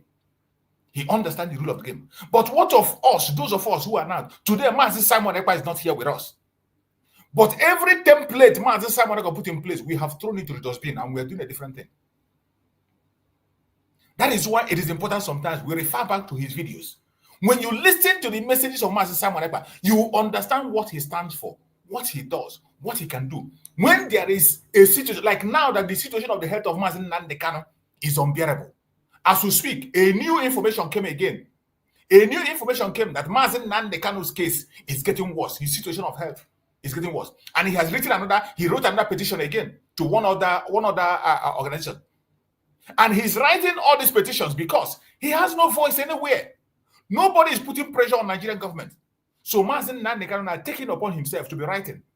Today he writes to Nigerian Union of Journalists. The next time he writes to the Nigerian Association of Doctors. The next time he's writing all this, sending all this information because there is no voice for him outside. Those who are supposed to put pressure, they have been convinced to play it low. Oh, calm down, do it small, calm down. Something is going to happen when there is nothing happening. It is a shame. It's a shame. And that is why sometimes I dive in and bring out these informations. If you have a common sense, all you need to do, listen to the messages of Mazi Simon Ekpa. You will see the template spelled out in ABC. It doesn't need anybody to interpret it to you. Mazi Simon Ekpa is such a person that when he preaches any message, all you need to do is to put your common sense. Listen, you will understand. If you don't understand his message, you can never, ever, ever understand anybody. Mazi Simon Ekpa did not do anything in secret. There is nothing he did that he did in secret. Everything that has to do with this struggle, he was doing it in the open. You can read it within him. He talks about it. But today, so many of us have forgotten. So soon, just within 10 months or so. So many of us have forgotten. And when you see the way people are talking today, I just laugh. When I see the way people talk, I laugh. I laugh. It is unfortunate. But I believe there are still people that have common sense. Biafrans are not dumb. We are not foolish. We are not dumb. We are smart people. Today we are calling for the unconditional release of Mazi Nnamdi Kanu and unconditional release of Mazi Simon Ekpa. As we are asking for the release of Mazi Nnamdi Kanu, it is also sending a signal to Finland that the man they are holding is an innocent man. All he was doing is uphold the mandate of self-determination. What Mazi Simon Ekpa was doing, upholding the mandate of self-determination, nothing else. He never committed any crime, just like Mazi Nnamdi Kanu today. But Finland saw their country. You saw when he spoke about Finland. Finland knows what freedom is all about. They passed through the same thing we passed through. Mazi Simon just talked about it. That Finland knows everything about self-determination. But today, because Pharaoh that does not recognize Joseph has come to power, he decided to sell his conscience for economic interests, to score political points. Alex Stubb decided to score political points by selling Mazi Simon Ekpa and the cause of Biafra, joining Nigeria to criminalize self-determination. Join Nigeria to criminalize self-determination, to score political points, to win favor, to win glory, to join NATO, to please their masters. Of course, we know Finland is a small country. Small country that have almost nothing. They are looking for where to lay their affairs. But why would it be at the cost of what Finland stands for? This is the same Finland that contributed money and sent to Biafran children during the Civil War. The same Finland that suspended the building of a cathedral and take the money and sent to Biafran children. The same Finland that had their citizens who were working in Biafra land during the Civil War. They are the one today standing in the front line to delay the coming of Biafra, taking a major step to delay the stop of coming of Biafra. We will continue to call for the unconditional release of our Supreme Leader Mazi Nnamdi Kanu, and unconditional release of our Prime Minister Mazi Simon Ekpa. And we will never stop.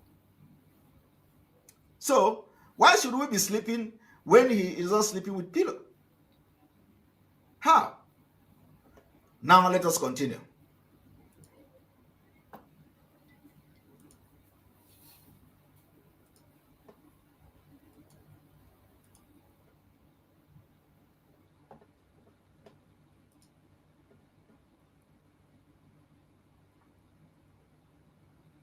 That is why I have said severally that Mazi Nnamdi Kanu have suffered a lot. He has suffered in the hand of Waziri. He has suffered in the hand of the Nigerian government. Waziri is the one who have done the worst, who have committed the worst crime against Mazi Nnamdi Kanu. On his wedding day, Waziri went and kidnapped Mazi Nnamdi Kanu in front of Nigeria Security Agency, you know, because Waziri collaborated with them. He worked with the Nigerian government. He went and kidnapped Mazi Nnamdi Kanu on the wedding day. This is the worst thing you can do to any man or a woman. In front of everybody, while Mazi Nnamdi Kanu seated in the hall, Waziri criminals and hired assassins. They went to the hall and kidnapped Mazi Nnamdi Kanu. They peed on him. He urinated on Mazi Nnamdi Kanu. That same Waziri today is attacking Simon Ekpa to please, you know, and some people are falling for it. Some people are falling for it. It doesn't matter whether people can, you know, people can repent. But it is the same people praising Waziri for attacking Simon Ekpa today that have told us since I joined this struggle never to trust Waziri. The same people. They had told us, they lectured us never to trust Waziri. Waziri is a completely sellout. But because Waziri attacked Simon Ekpa. You see, you people don't know how bad some of these people, some of these e-warriors are. They can sell Biafra for me because of me. Because of me, they can sell Biafra. They can collect money and sell Biafra. And let me tell you, don't be surprised if that is what is going on now. Because of hatred for Simon Ekpa, these people can sell Biafra. They can collect money. That is what happened. The example sure is the hatred is too much. It's because of they can now begin to share the video of Waziri turned to a monster for self-aggrandizement. Oh, look, Waziri is attacking him. Yes, they are sharing the video of Waziri, forgetting what Waziri have done to Mazi Nnamdi Kanu on his wedding day, and he came online to boast about it. Do you know how it happened? It was in this my platform, in this our platform here, for the very first time since the struggle for Biafra. It has never been revealed anywhere, not in your platform, not on this Iraq platform. It was in this platform that our Reverend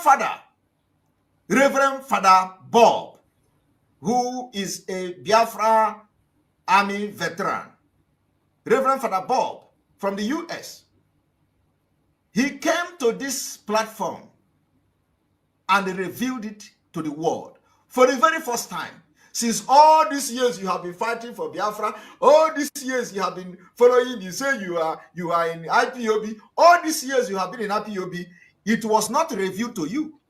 It was in this my platform here that Reverend Bob came and revealed it. So why? Why was it not revealed in your platform? It was in this platform, it was revealed. Everybody after that began to talk about it. And Mazi Nnamdi Kanu made a comment about it after that. From this platform. After that, Waziri now came to confirm it. I'm going to show you the video. Waziri came to confirm it. That yes, I took my boys. I gave Mazi Nnamdi Kanu 450,000 to get married. And then he came to Nigeria. He started castigating me with Radio Biafra. He came to Nigeria to get married. I sent my boys. He called his sister to carry all the military, to all the police to come. My boys came there. My hired killers came there. And in the middle of the wedding, they kidnapped Mazi Nnamdi Kanu. That is Nigeria for you. And nobody could do anything. On a wedding day. Today, some of the so-called followers of Mazi Nnamdi Kanu, they are now happy. Just because the man attacked me. accused me that I want to take over. And he said that he's interested in IPOB because it is about Biafra. He said he is interested in taking over too. I don't know who want to take over. Waziri said that he want to that the one in Finland want to take over, and that I am trying to make Mazi Nnamdi Kanu not to come out, so that I will take over. And he's not a bad person. If he want, he will do the same thing, but that he is interested. Tell the Northerners that we are only trying to benefit just one little from what they have been benefiting since 2015, and all these lies must stop. We did not start going to presidency. They don't have to go to presidency because they control the military, they control the police, they control the army, they control the judiciary. They don't have to go to president to get authority to release any Boko Haram member. They are releasing them every day. In fact, they are not even arresting them. They are begging them to come to camp for rehabilitation. But just for you to see how impunity is going, what kind of impunity going on in Nigeria, let us listen to it till the end. Of pleading by his kinsmen to be just released after being instrumental to the killings of over 178 security personnel, loss of innocent lives. 178 or whatever security personnel. Who killed them? The same Fulanis, the same DSS. The same DSS arranged the what they call unknown government to kill security personnel just to give IPOB and Mazi Nnamdi Kanu a bad name. We busted them. We busted them. And today, he is shouting. Now, let me tell you, did you just see, do you know the news coming out from the north every day? They kill soldiers in 50s, in 100, in 1,000, and every week they are killing and ambushing them. But what did they do? They are telling Boko Haram, come, we want peace. Come, we want peace. But our own, we didn't commit the crime. We did not kill nobody. Mazi Nnamdi Kanu handle microphone, and they are giving even the allegation of Lekki Tollgate, they put it on Mazi Nnamdi Kanu. The answers, they put it on Mazi Nnamdi Kanu. The killing in the northeast, they put it on Mazi Nnamdi Kanu. Everybody, including when one of their women get miscarriage, they put it on Mazi Nnamdi Kanu. That it was because of the agitation that made the woman to get miscarriage. So this is the same thing they are doing for Mazi Simon Ekpa. Every insecurity in Biafra land today, they put on Mazi Simon Ekpa. Every single thing that happened, Mazi Simon Ekpa. Kidnapping, Mazi Simon Ekpa. Everything that happened, Mazi Simon Ekpa. And today, it is more than 10 months. Has the kidnapping stopped?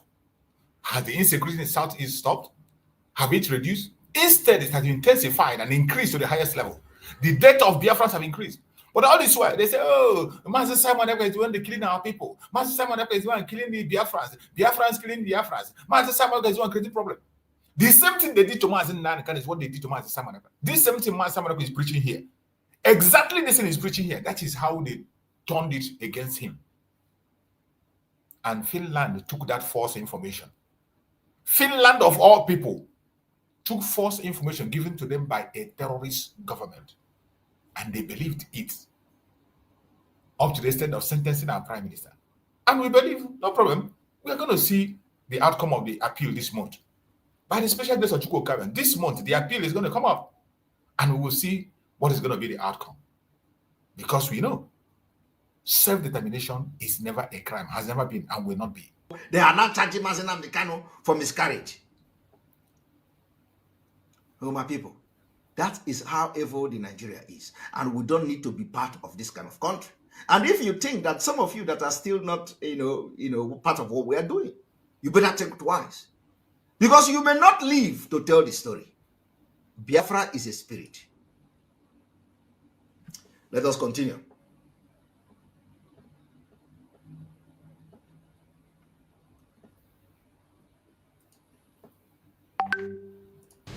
And properties, properties of individuals and that of even governments, that is worth trillions of naira by the outlawed IPOB and ESN Nnamdi Kanu's group. Here what we are saying is simple.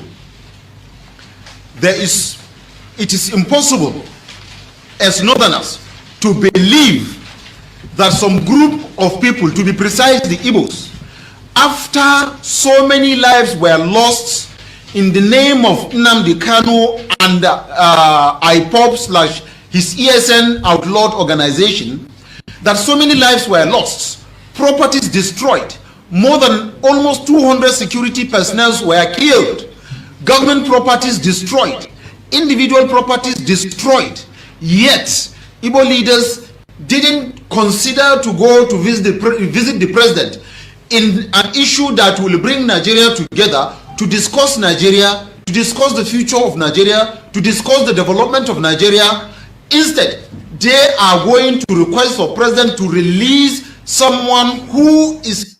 Now, if he is talking, look at what he's saying. This is a man who cannot actually go to his village from Abuja. This is a man who cannot travel to his village from Abuja. He cannot go by road to his village from Abuja. Ask me why. Because the terrorists have taken over. The terrorists have taken over. He can't travel by road to his village. Now, after that, he said that what the Igbo leaders went to do is not to unite Nigeria. It's not for public peace. Now, let me tell you. Section 144 of the Nigeria Constitution gave the Attorney General of the Federation, 174, gave Attorney General of the Federation, Malami, absolute right to discontinue any case for public interest. So, if this man actually know what is law, he should know that the reason why the Igbo leaders went to Abuja is for peace, for public interest, according to Section 174 of the Nigeria Constitution, 1999, as amended. Now, let me bring it to you. One moment.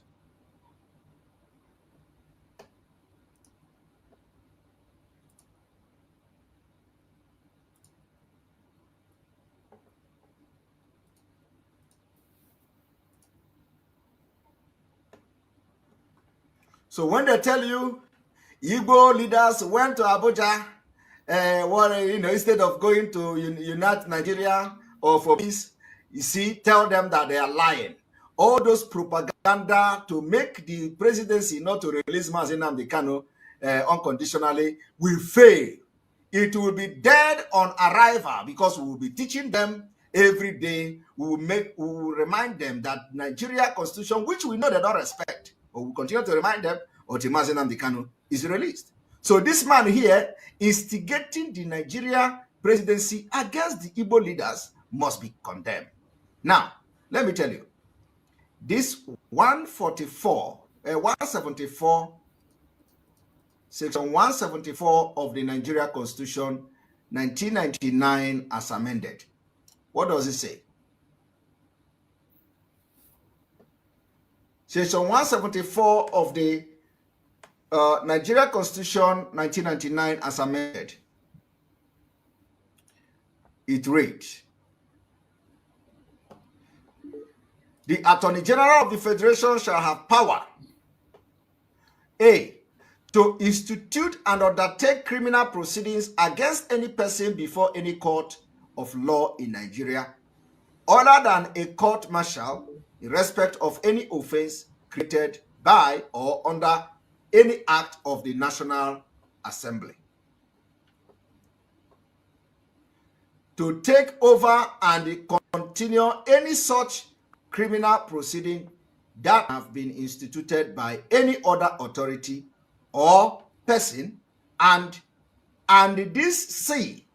What we are talking about is that the Igbo leaders went to Abuja in regard and in respect to this Section 174, subsection C, to discontinue at any stage before judgment is delivered any such criminal proceedings instituted or undertaken by him or any other authority or person. Okay? Now, 2. The power conferred upon the Attorney General of the Federation under subsection 1 of this section may be exercised by him in person or through officers of his department. 3.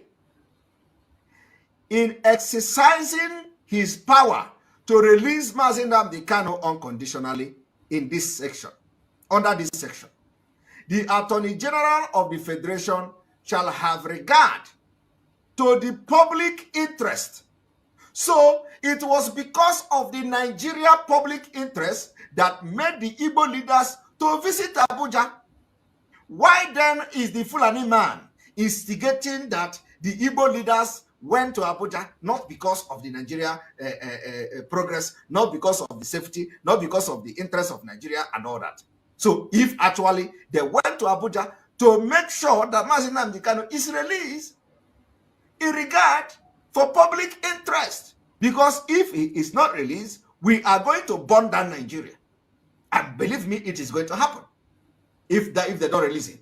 So, but for the public interest, so that nobody is going to burn down Nigeria, including all our pipeline, we are requesting unconditional release for public interest.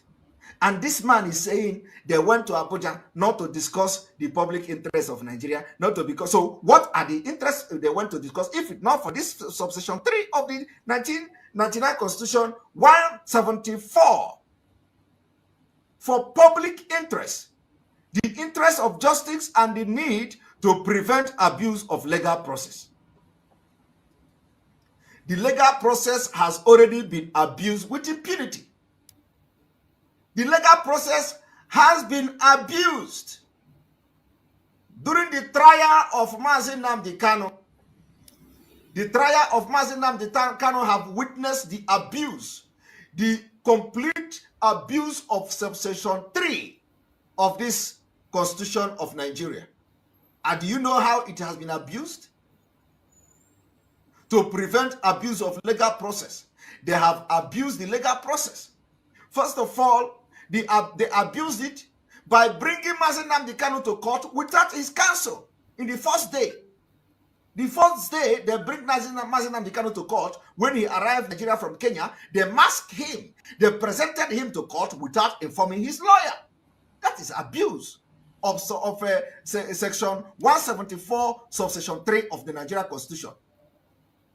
With impunity, they abused it. Another abuse is that they set the court date on the 26th of July to bring Mazi Nnamdi Kanu to court. They say there is no logistics. They did not bring him to court. That is abuse of legal process. Okay? They abuse. An infringement of Mazi Nnamdi Kanu's right, and then also breaching the Constitution 174 subsection 3 of the 1999 Constitution with impunity. It is abuse of the legal process. And that is why the Igbo leaders went to Abuja, so that to avoid the abuse of legal process in addition for public interest. Why these people don't read Nigeria Constitution they are cheating us with? So why would he come to instigate the presidency against Igbo leaders? Do you know another abuse of legal process? The law and the right of Mazi Nnamdi Kanu has been violated with impunity. The latest one was on the 10th. Mazi Nnamdi Kanu appeared in court, and with one garagara there, they adjourned the case in the absence of the counsel. It was an abuse of legal process. The judge has no right to adjourn that case in the absence of the counsel. Are you people understand me? So I have actually pointed in 3 different occasions where the abuse of legal process, occurred in this just few months. And The Constitution say, in this particular case, the Attorney General have absolute power to discontinue the case against Mazi Nnamdi Kanu in the abuse of legal process. And the Igbo leaders went to Abuja because the legal process has been abused, and at the same time for public interest, because we are going to cause havoc if nothing is done. Believe me, it is not a joke. So, because of the public interest, which is real, they have to look into releasing Mazi Nnamdi Kanu. So why would a Northerner, a Fulani man, will now be coming and releasing a press statement that the visit of Igbo leaders to presidency is not to discuss about Nigeria unity, is not to discuss about the safety of Nigeria? So what else is it? If public interest is not about Nigeria, what else is? These people need to be lectured. Send this video to them, cut this particular session, let them understand the point, the reason why it is important for them to support the leaders from the Southeast visiting president. Very, very important they support them. For the public interest, if they believe in Nigeria as they claim they want to believe, which we know they don't believe in Nigeria, they are only buying time for their impunity and the Islamic State. So we have established the abuse of legal process. And the facts are there. I'm not making them up. I pointed out the abuse. That is what the Constitution says, Nigeria Constitution, to avoid the abuse of legal process. You need to release Mazi Nnamdi Kanu for public safety. You need to release Mazi Nnamdi Kanu unconditionally.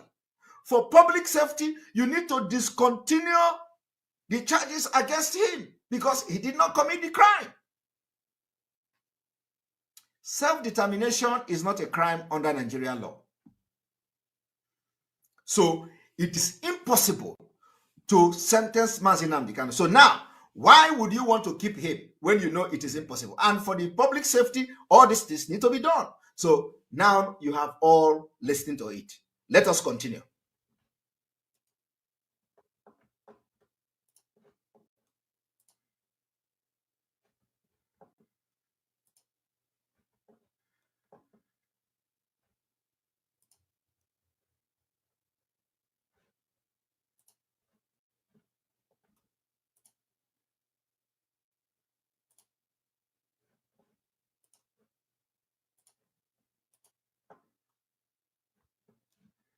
So when they talk that Igbo people went to Abuja not for public interest, caught this particular video and sent to all the Northerners in their group that they lied against us. And we cannot continue to allow this kind of narrative to sell anymore. That so many lives were lost, properties destroyed, more than almost 200 security personnel were killed, government properties destroyed, individual properties destroyed, yet Igbo leaders didn't consider to go visit the president in an issue that will bring Nigeria together to discuss Nigeria, to discuss the future of Nigeria, to discuss the development of Nigeria. Instead, they are going to request for president to release someone who has committed treasonable felony against the Nigerian state, who has been the cause of loss of lives and property of innocent security personnel that are doing lawful duty for the protections of lives and property of the Federal Republic of Nigeria, the killings of innocent Nigerians, most especially Nigerians from the northern part of Nigeria who were in the southern part in the name of lawful business. Nnamdi Kanu instigated the killings and destructions of lives and property. Every Nigerian is aware of the Biafra radio. Every Nigerian is aware of the kind of broadcast Nnamdi Kanu have been having and the instigative statement. He has called for war. He has instructed for killings. He has done that with impunity. He has done that without respect. He has called Nigeria and Nigerians zoo. He called us monkeys. Yet, these Igbo leaders didn't see that as a fault. They are going to the federal government to demand that Nnamdi Kanu be released just like that unconditionally in the name of whatever they think. But this same man talking, have you ever seen this man commenting about Sheikh Gumi. Sheikh Gumi, who is in Nigeria, he is not in London. Up to today, he's still making. He's not in America like me. For Janjaweed. Sheikh Gumi is in Nigeria, going from one bandit camp to another. Up to today, he is still doing it. Now he has opened a school of banditry in Kaduna in the forest. Sheikh Gumi say, any day you declare bandit a terrorist, we have declared war. And they have declared bandit a terrorist. We don't know how true that is. So which means they have declared war. But Sheikh Gumi is still working freely. That is not a crime. So only Mazi Nnamdi Kanu that broadcasted from London has committed crime, but Sheikh Gumi is living there with in them. Nigeria. Have you seen the government incongruousness in this whole system of Nigeria?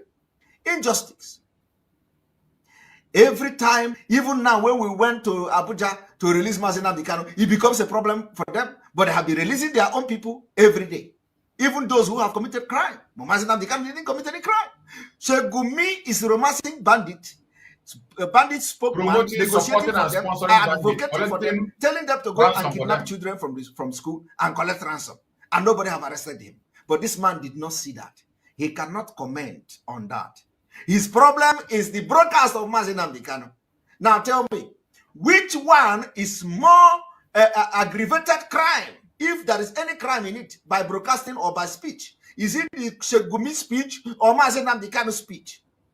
Mazi Nnamdi Kanu that is fighting because of the people like Sheikh Gumi and him, what they do with Nigeria, as if they own everybody in Nigeria. As a result of that, Mazi Nnamdi Kanu is advocating that we leave Nigeria. So which one is committing more crime? And this particular statement this man is doing here is the reason why we want to leave Nigeria. That is the reason why we want to leave Nigeria. They don't see anything wrong with any other Fulani man advocating for people to be kidnapped and killed, advocating for people to be kidnapped for ransom, advocating that if you proscribe them, or you will declare war in Nigeria. These people don't see that. He has never condemned Sheikh Gumi, but he is condemning Mazi Nnamdi Kanu. He is condemning Ohaneze. He is condemning our elders that went to Abuja. So show me a video where he has condemned Gumi. You can't see them. That is the problem I have with some of you from the South. That is the problem I have with some of you. You can imagine people today that, you know, when you open social media, Simon Ekpa everywhere. I don't want to laugh. So, the school of banditry. I'm telling you, he opened the school of banditry. The school of banditry have grown. You have grown bigger than before. And let me tell you, it is because of he know that they want to do ceremony. It is called ceremonial proscription of banditry or bandit. It is ceremonial prescription or proscription of bandit. It is not real. That is why they told him from the onset, go and open the banditry school in Kaduna so that we can convert the bandit or the bandit to some banditry school. And then nobody will come there to kill them. So they will be going from that banditry school to kidnap and come there. And the military men will know, the government will know that it is legal. That place is school. It's banditry school. So they cannot go there to bomb them. It is a plan we know. They already told him they are going to proscribe them. So for them to save all the bandits in that area, open the banditry school. And you know where the banditry school is? It's not in the town, no. In the forest. In the forest. Where they will be keeping all their kidnapped victims and collect ransom and all that. Tie their face. Banditry school. So when you all the bandits, once they chase you, you go there, you are safe. They will tell you, don't come here. This is our school. We are is a nomadic school. We are having our school here. Don't come here. Before you know it, Sheikh Gumi will build empire in the forest. Terrorist empire in the forest. That is how they start. Go and mark it. If Nigeria is not disintegrated as soon as possible, go and mark what I'm telling you today. Very soon, that entire forest where the banditry school is, very soon nobody will near that area. If you go there, you are dead.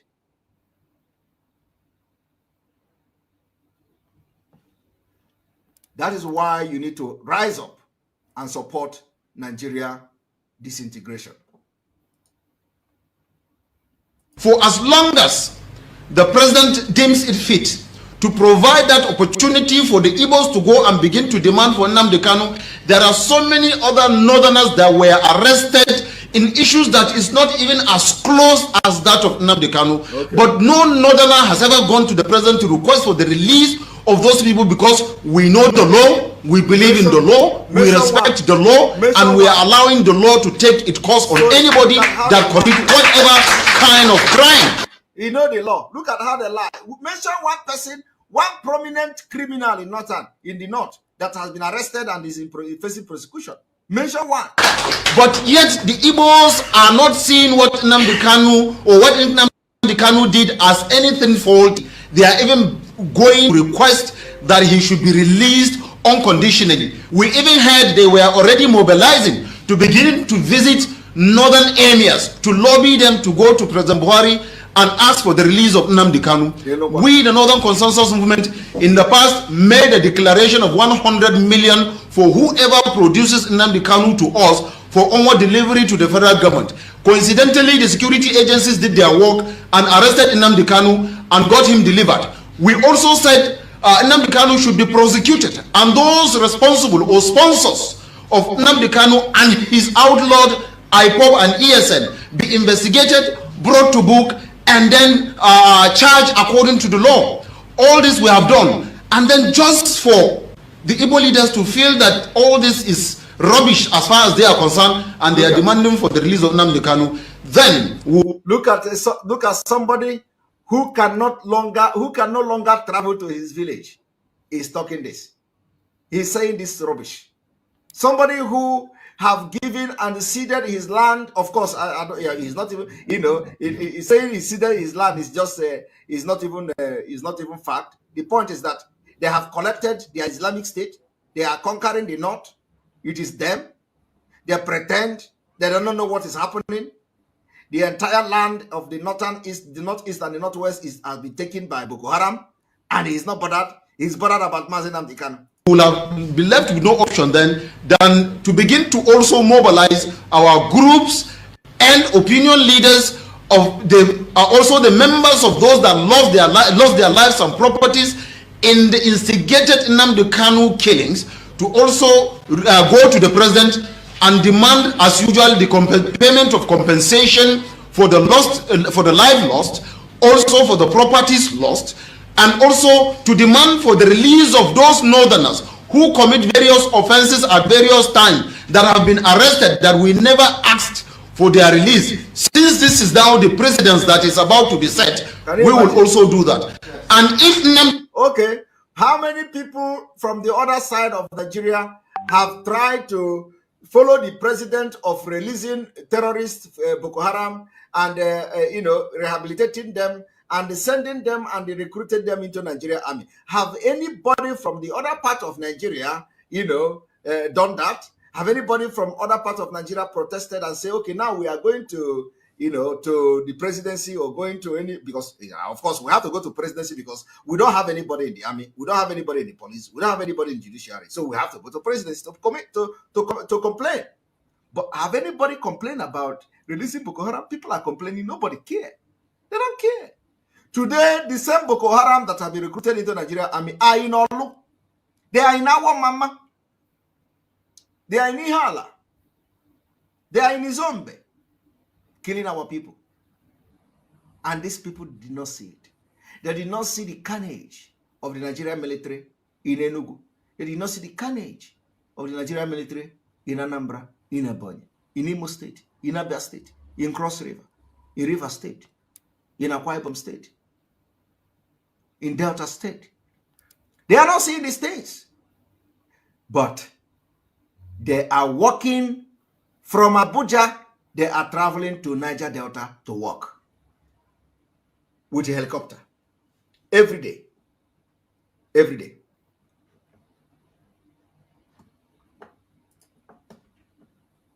Nnamdi Kanu is released.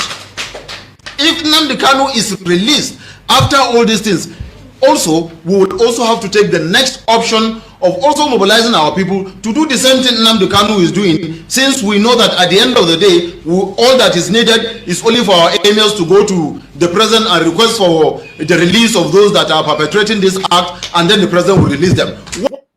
We are going to support you if you can mobilize your people to begin to agitate and do what Mazi Nnamdi Kanu is doing. In fact, we are going to even give you money if you are going to do that. We are going to give you money. We are going to pay for the agitation. So organize your people. Let them begin to set up their radio Hausa or Radio Arewa. We will pay for the Radio Arewa if you don't have the money. Let your people begin to agitate like Mazi Nnamdi Kanu. We are going to support you. And then after that, when they get arrested, we will even advocate for the person to be released. So we are personally, I volunteer to pay for the radio of Arewa Republic. Tell them that personally, I want to sponsor the Arewa Republic radio for them to begin to advocate and agitate like Mazi Nnamdi Kanu. Let this thing go viral. I am going to single-handedly sponsor the radio of Arewa Republic. I will sponsor it. So let us send this message to the people. Tell them that as soon as Mazi Nnamdi Kanu is released, I volunteer to sponsor radio of Arewa Republic. Arewa Republic radio mounted in Nigeria, and I will sponsor it single-handedly. Pay for it.